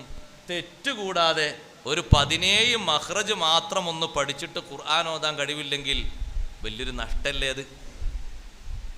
ആകെ മഖ്റജ് 17 ഉള്ളൂ. അതിനാണ് ഈ പല്ലും ഈ നാവൊക്കെ ഇങ്ങനെ ക്രോഡീകരിച്ച് തന്നത്. അപ്പം ഖുർആൻ്റെ ആ ഒരു ടച്ച് നമ്മൾ കൂടുതലാക്കണം. ഖുർആനിൻ്റെ ഓതാൻ കഴിയാത്ത ആളുകളോട് പറയട്ടെ, നോക്കിയിട്ട് ഖത്മു തീർക്കണം. ഓത്ത് കേട്ടിട്ട് ഖത്മു തീർക്കണം. സൗകര്യം ഉണ്ടല്ലോ, ഓത്ത് പഠിക്കണം. വലിയൊരു കഴിവാണത്, ഓത്ത് പഠിക്കണം. മക്കളെ കൊണ്ട് നിങ്ങൾ നിർവഹിക്കുന്ന കഴിവുകളിൽ ഏറ്റവും വലിയ കഴിവ് അവർ ഖുർആൻ ഓതാൻ കഴിവുള്ളവരാകലാണ്. ഇതാണ്. എൻ്റെ കുട്ടിക്ക് ഇംഗ്ലീഷ് അറിയും, അറിഞ്ഞോട്ടെ, മംഗ്ലീഷും അറിയും, അതൊക്കെ അറിയും, നല്ലതാ. ഖുർആൻ ഓതാ അറിയോ? കുൽഹുവല്ലാഹതൊക്കെ ഓതാ അറിയും, പോരാ. മിന്നവ്വലി ഇല ആഖിരി തെറ്റുകൂടാതെ ഓതാൻ അറിയണം. അങ്ങനെയാണോ മക്കളെ വളർത്തുന്നത്? അത് വലിയ കഴിവാണ്. അത് ബാപ്പയുടെ ഉമ്മമാരുടെ വലിയ ബാധ്യതയാണ്. പഠിപ്പിക്കാനെല്ലാം പഠിപ്പിക്കണം, ശരിയാണ്. പക്ഷേ ഇതം പ്രഥമമായി പരിശുദ്ധ ഖുർആനിൻ്റെ പഠനം കുറവ് വരരുത്. അതുകൊണ്ടാണ് ഓതാൻ പറയാൻ പലർക്കും മടി. ബാപ്പാർക്ക് ഓതാൻ പറയാൻ മടി. എന്താ? ബാപ്പ ഓതല്ല, ബാപ്പാക്ക് ഓതാൻ അറിയില്ല, പിന്നെ എങ്ങനെ ഓതാൻ പറയുന്നു? ഉമ്മാക്ക് ഓതാൻ അറിയില്ല, പിന്നെ എങ്ങനെ ഉമ്മ ഓതാൻ പറയുന്നു? ഉമ്മയും ബാപ്പയൊക്കെ ഓത്ത് പഠിക്കണം, ഓതണം. കേട്ട് പഠിക്കാനും മഖ്റജ് പഠിക്കാനൊക്കെ ഉപകരണങ്ങൾ മതി. ഒരു ഉസ്താദിൻ്റെ മുന്നിൽ പോയി തപസ്സിൽ നിങ്ങൾ ഇടങ്ങേറാകണ്ട, ക്ലാസ്സുകൾ ഇതിൽ വരുന്നുണ്ട്. പക്ഷെ നല്ല സ്വബറോടെ ഇരുന്ന് കേട്ടിട്ട് ഇരുന്നിട്ട് ഇങ്ങോട്ട് ഓതിയിട്ട് ഇങ്ങോട്ട് ശീലാക്കുക. ഒരു റൂമിലൊന്ന് അടച്ചിട്ട് അരമണിക്കൂറൊന്ന് മഖ്റജ് ക്ലിയർ ആക്കിയാൽ ഒറ്റയ്ക്ക് ഇരുന്നിട്ട് നാവും പല്ലൊക്കെ നോക്കിയിട്ട് കാണിച്ചു തരുന്ന ഓത്തുകളുണ്ട്, ശീലാക്കുക. എന്നിട്ട് തെറ്റുകൂടാതെ ഓതി പഠിച്ചൂടെ? പഠിക്കണം. ആ കഴിവ് നമ്മൾ ആർജിക്കണം. അല്ലെങ്കിൽ നമുക്ക് എന്ത് കഴിവാണുള്ളത്? നമ്മൾ ആർജിക്കണം. ഞാൻ വെറുമ്പാക്ക് പറയല്ല, ഖുർആനാണ് വിശുദ്ധ റമദാനിൻ്റെ ഏറ്റവും വലിയ മഹത്വം, അല്ലേ? ഷഹ്റു റമദാൻ അല്ലദീ ഉൻസില ഫീഹിൽ ഖുർആൻ. ഖുർആൻ്റെ ഏറ്റവും വലിയ മഹത്വം എന്താ? റമദാൻ്റെ മഹത്വം ഖുർആൻ അവതരിക്കപ്പെട്ടു എന്നുള്ളതാണ്. അതാണ് ഈ മാസത്തിൻ്റെ ഏറ്റവും വലിയ മഹത്വം. അതാണ് അല്ലാഹു തആല പറയുന്നതും ഇന്നാ അൻസൽനാഹു ഫീ ലൈലത്തുൽ ഖദർ. ലൈലത്തുൽ ഖദറിൻ്റെ മഹത്വവും ഖുർആനിൻ്റെ അവതരണമാണ്, അത് ലഭിച്ചു എന്നുള്ളതാണ്. അതുകൊണ്ട് ഖുർആനുമായുള്ള ബന്ധം അത് കൂടുതലാക്കി, ഖുർആനുമായുള്ള പാരായണം അത് കൂടുതലാക്കി, മക്കളെ ഖുർആനോത്ത് നന്നായി ബാപ്പമാരും ഉമ്മമാരും പഠിപ്പിച്ചാൽ അവർക്ക് ഏറ്റവും വലിയ ബഹുമാനം അള്ളാഹു നൽകുന്നത് പരലോകത്ത് വെച്ചാണ്. അംബിയാഇൻ്റെയും ഔലിയാഇൻ്റെയും ശുഹദായിൻ്റെയും ഒക്കെ മുന്നിൽ വെച്ച് അവിടെ ഒരു കിരീടം ധരിപ്പിക്കുമെന്ന് സയ്യിദുനാ റസൂലുള്ളാഹി സ്വല്ലല്ലാഹു അലൈഹി വസല്ലം. അത് ഏറ്റുവാങ്ങാൻ ഓരോ ഉപ്പമാരും ഉമ്മമാരും അർഹരാകണം. നന്നായി ഓത്ത് പഠിപ്പിക്കണം മക്കളെ. അൽബസല്ലാഹു വാലിദൈഹി താജൻ യൗമൽ ഖിയാമ. മക്കളെ ഓത്ത് പഠിപ്പിച്ച വാപ്പക്ക് ഉമ്മക്ക് അല്ലാഹു തആല ഖിയാമത്ത് നാളിൽ കിരീടം ധരിപ്പിക്കും. അത് ഒരു വർഷത്തേക്കുള്ള കിരീടമല്ല, അത് വലിയൊരു അംഗീകാരമാണ്. സ്വർഗലോകത്ത് തിളക്കമാർന്ന രീതിയിൽ സന്തോഷത്തോടെ തിളങ്ങുന്നൊരു കിരീടാണത്. അത് ദുനിയാവിലെവിടെങ്കിലും ഒന്ന് വില പറയാൻ പറ്റിയ കിരീടമല്ല, അമൂല്യമായ കിരീടം. ആ ബഹുമാനം വലിയ വലിയ മഹാന്മാർക്കിടയിൽ വെച്ചുള്ള ബഹുമാനാണ്. ലോകത്ത് നമ്മൾ ഇതുവരെ കാണാത്തത്രയും മഹാന്മാർക്കിടയിൽ വെച്ച് അത് വാങ്ങണം. അതിന് ഖുർആനുമായി ബന്ധം കൂടുതലായി സ്ഥാപിക്കണം. അള്ളാഹു അതിന് തൗഫീഖ് നൽകുമാറാകട്ടെ. മർഹബ. ബഹുമാനപ്പെട്ട സയ്യിദ് അവറുകൾ നമ്മുടെ സദസ്സിലേക്ക് വരുന്നു. അല്ലാഹു അക്ബർ, അല്ലാഹു അക്ബർ, അല്ലാഹു അക്ബർ, ലാ ഇലാഹ ഇല്ലല്ലാഹു വല്ലാഹു അക്ബർ, അല്ലാഹു അക്ബർ വലില്ലാഹിൽ ഹംദ്. മാഷാ അല്ലാഹ്.